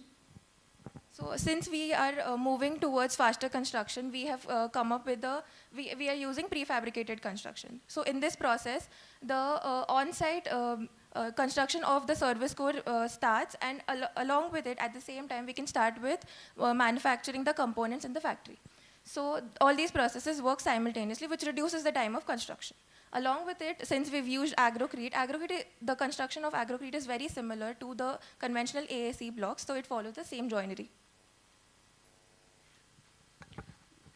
Moving further and talking about air conditioning. So while talking about air conditioning, we with help of our industry partner came up with ambiator systems. Here we have modules which cost around 30% less than conventional VRF and VRV modules. Here we have provided a decentralized conditioning systems. So as you can see here, we have proposed the locations of ambiator modules, ambiator throughout various models that we have proposed. And in blue, you can see these are the conditioning parts, or rather the parts of housing where the conditioning is required. Ambiator, when compared to VRV and VRF, consumes and absorbs less energy and is also cheaper when compared. Also, it is a smart device controlled with IoT, and this can also be paired with the app that we have proposed. Moving further and talking about the app we have proposed. So here were the three basic points on which we were working. That was awareness, accountability, and making it user-friendly or rather enhancing the user experience. So accountability, making people understand what is the waste they are generating and how it can be disposed further so that they give back to the community. Awareness, how the waste is being moved throughout the site, and also enhancing the user experiences. Talking about rewards and rankings, making the app more user interactive and helping them understand the concept of energy, water, waste, air and greenery thoroughly. Talking about innovation, so we have proposed these terracotta tubes, which we have collaborated with Ant Studio. So we have used the product Cool Kinetic. So this is installed on the fenestrations, and this converts the warm air coming from outside into the cold air. We have tried some simulations which shows how it is getting converted into cold air. Talking about the health and well-being of the project, we've followed the IMAC model of comfort, and through natural ventilation and cool and kinetic, we've simulated the the temperatures, indoor temperatures, which should fall under the comfort band. We've also accounted for cross ventilations and adequate air exchanges in the indoor environment, as well as with the biophilic concept, accommodated greenery throughout the site, which helps in not only the mental well-being but also the improving the air quality of the project. Talking about the mechanical ventilation with ambiator, it also helps in creating the ideal temperature as well as the humidity controls inside indoors. In terms of affordability, we're getting a 32% surplus in our capital cost, but in our operational costs through the various systems that we are using, this helps in giving us back in terms of investment, as well as the prefabricated construction methodology gives a faster construction schedule.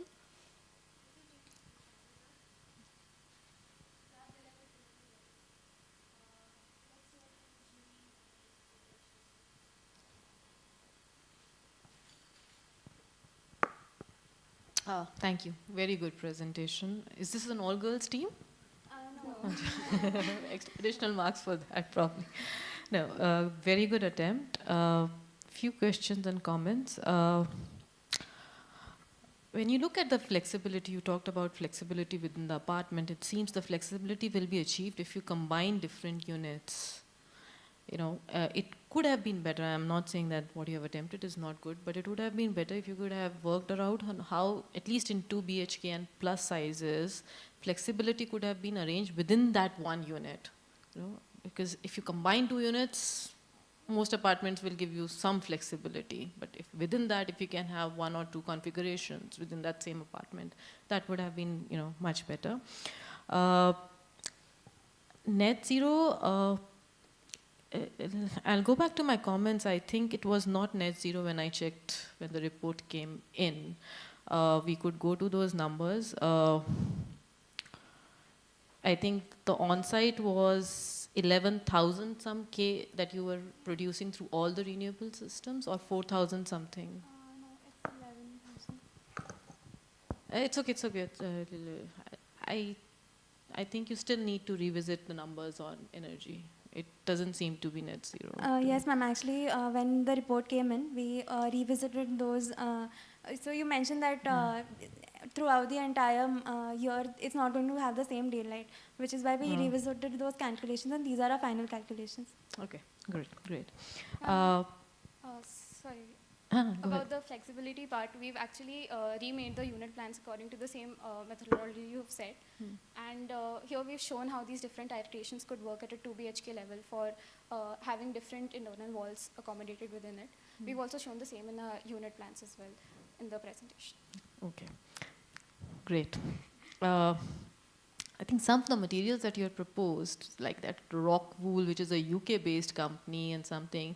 So, if one wonders first about the cost, because I think it's an imported material. embodied energy, and I think the costs when you submitted the report were at about 12,000 rupees per square feet or something per unit cost. I don't think that was achievable, especially if you're using imported material. Actually, ma'am, we revisited that as well, and in our envelope and optimization, we've mentioned how we're using the India-based company called Panache Green. They've come up with this system called Cool Wall. So we revisited this, and along with the Agrocrete blocks, we're using their solution to achieve the cool roofs and cool walls. Okay. And in terms of this ambienter system, I think you did now move it to the balconies. You know? Yeah, we actually... So those blue things were ducts, the blue lines? Those were the ducts that could be taken inside. Is the cost justified? For a single apartment, would you rather not have just split ACs? Would they not give you much better efficiency at a lower cost compared to this ambienter system? Because the ducting costs, and for ducting you'll have to install false ceilings. So actually the construction methodology that we're using, the prefabricated modules will have a decking system, which would ease with the integration of the ducting for ambienter as well. And the cost of ambienter actually is, in comparison to the conventional AC systems, is 30% cheaper.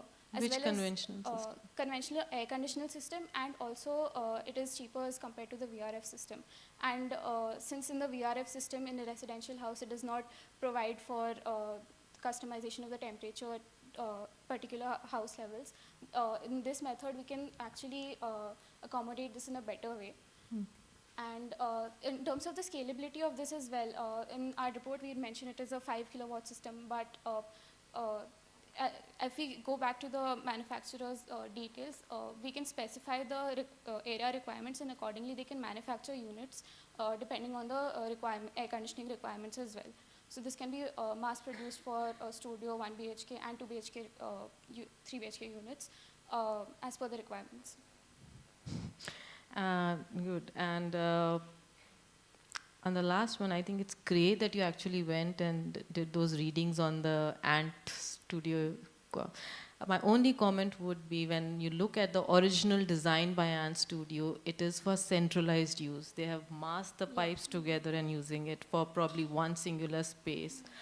One would question whether, you know, deploying these terracotta pipes or whatever they are at every balcony raises two questions. One is the cost of installation will go up. Secondly, maintenance obviously would go up, and they are not, I think they are not very robust structural elements.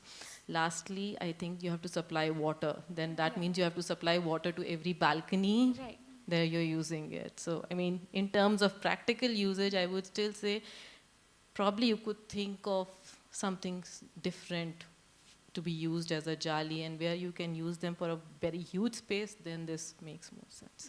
But very good presentation, very good report. Thank you. Ma'am, just the last point, we've actually also designed the water system that would be used in this, and we've included that in our report.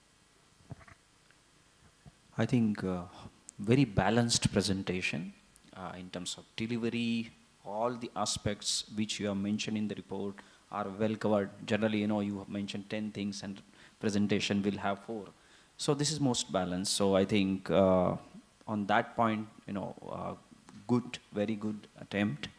And it's very collaborative. So for example, your West collection, so it's very collaborative, and that shows the kind of research which has gone, you know, to develop and come to this particular level.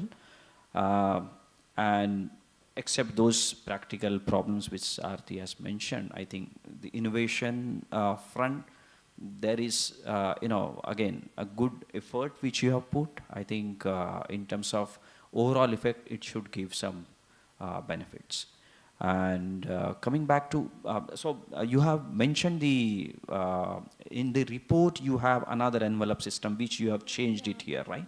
So except that particular observation about the distance from the supply and this thing, but then if you can do little bit of more research, you can get the same specifications available in India.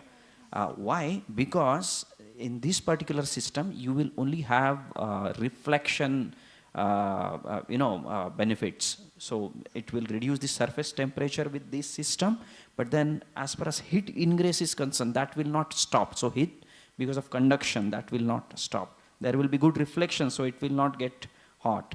But then if you have to still achieve and go back to your earlier system, but thus change the way it is sourced, which is locally available, and it's Pune, right? So it should be available in some 300, 400 kilometer kind of radius. So that much I can tell you. So if you maintain that, then probably on U value front, you will get very good benefits. So that's one comment. But then overall, it's fantastic efforts. All best. Thank you. Yeah, good afternoon. So I think my first comment, my last comment I'll say first, I was actually looking forward to the next few slides where you were going to complete your presentation. Unfortunately, you ran out of time, and hopefully after this you can show it to us. So you touched upon some very good topics which simply cannot be ignored in multifamily housing. Whether you solved it or not is a different matter, but faster construction, it has to be cracked because as the income of the average Indian goes up, we are going to have labor shortages everywhere. So faster and modular construction is something that needs to be cracked, and you touched upon it. I thought your master plan was well articulated. You first talked about the urban landscape, how it reacts. You then talked about the shared spaces in between, and then finally at the home level. So I'm glad to see an architectural approach to actually preparing a master plan and a building. But I must say I was sad not to see proper plans and proper sections that demonstrate that your nice looking 3D view actually works.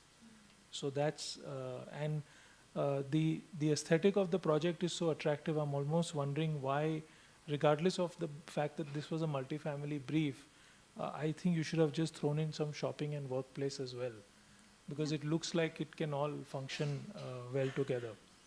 What we didn't see is a site context. So for example, you have one little zoomed out diagram showing where it is with regards to the metro, but what is happening to your east, west, north, what is in the proximity, no one has any idea. Because in Pimpri Chinchwad, there are a lot of large factory areas which have huge amount of green cover. So I hope in this orientation you've not missed out on a good view corridor or something. I wish your courtyard was larger, because that big green space that you made near the entry actually would have been better used if it was within the courtyard. Because the way you've designed the building, it doesn't need to necessarily look out. It's an inward looking thing. Like he said, excellent way of demonstrating waste management. Cross bracing is a questionable idea in residential. Yes, it does work in a lateral system, but you almost want to then start seeing it in the elevation and how it manifests itself in the physical form of the building. And because your forms are going in and out, your cross bracing is going to cut all those apartments midway. So as a concept and as per your design, the two are not talking to each other. So you need to think about that. And yeah, that's all from me. Excellent work. Thank you so much. Thank you so much.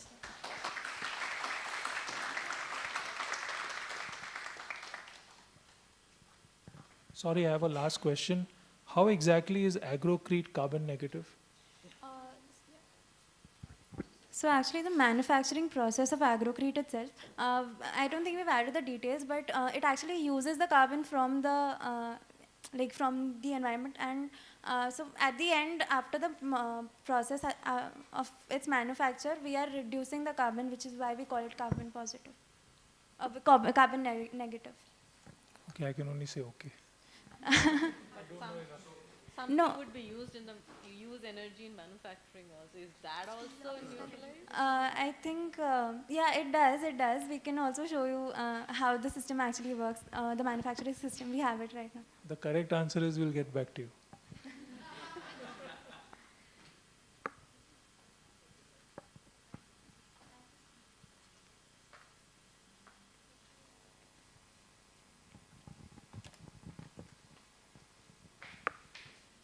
Thank you, Team Synergy, for the fantastic work.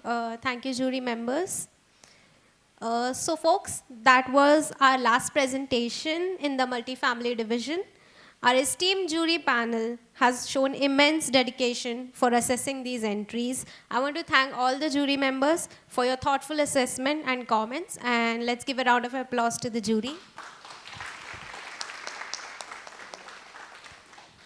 I also want to congratulate all the finalists, and let's do a round of applause for all the finalists.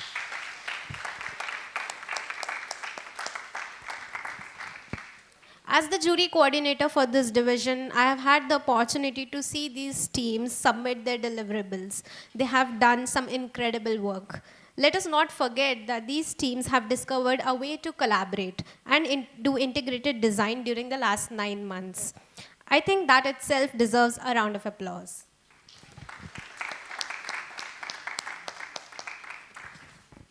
This evening, the jury members will meet and decide the winner and the runner-ups. Who will it be?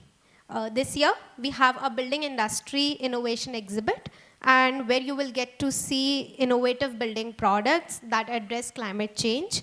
The exhibit is now open for you to visit and have a look at these innovations. Online folks out there, don't worry about missing out on this.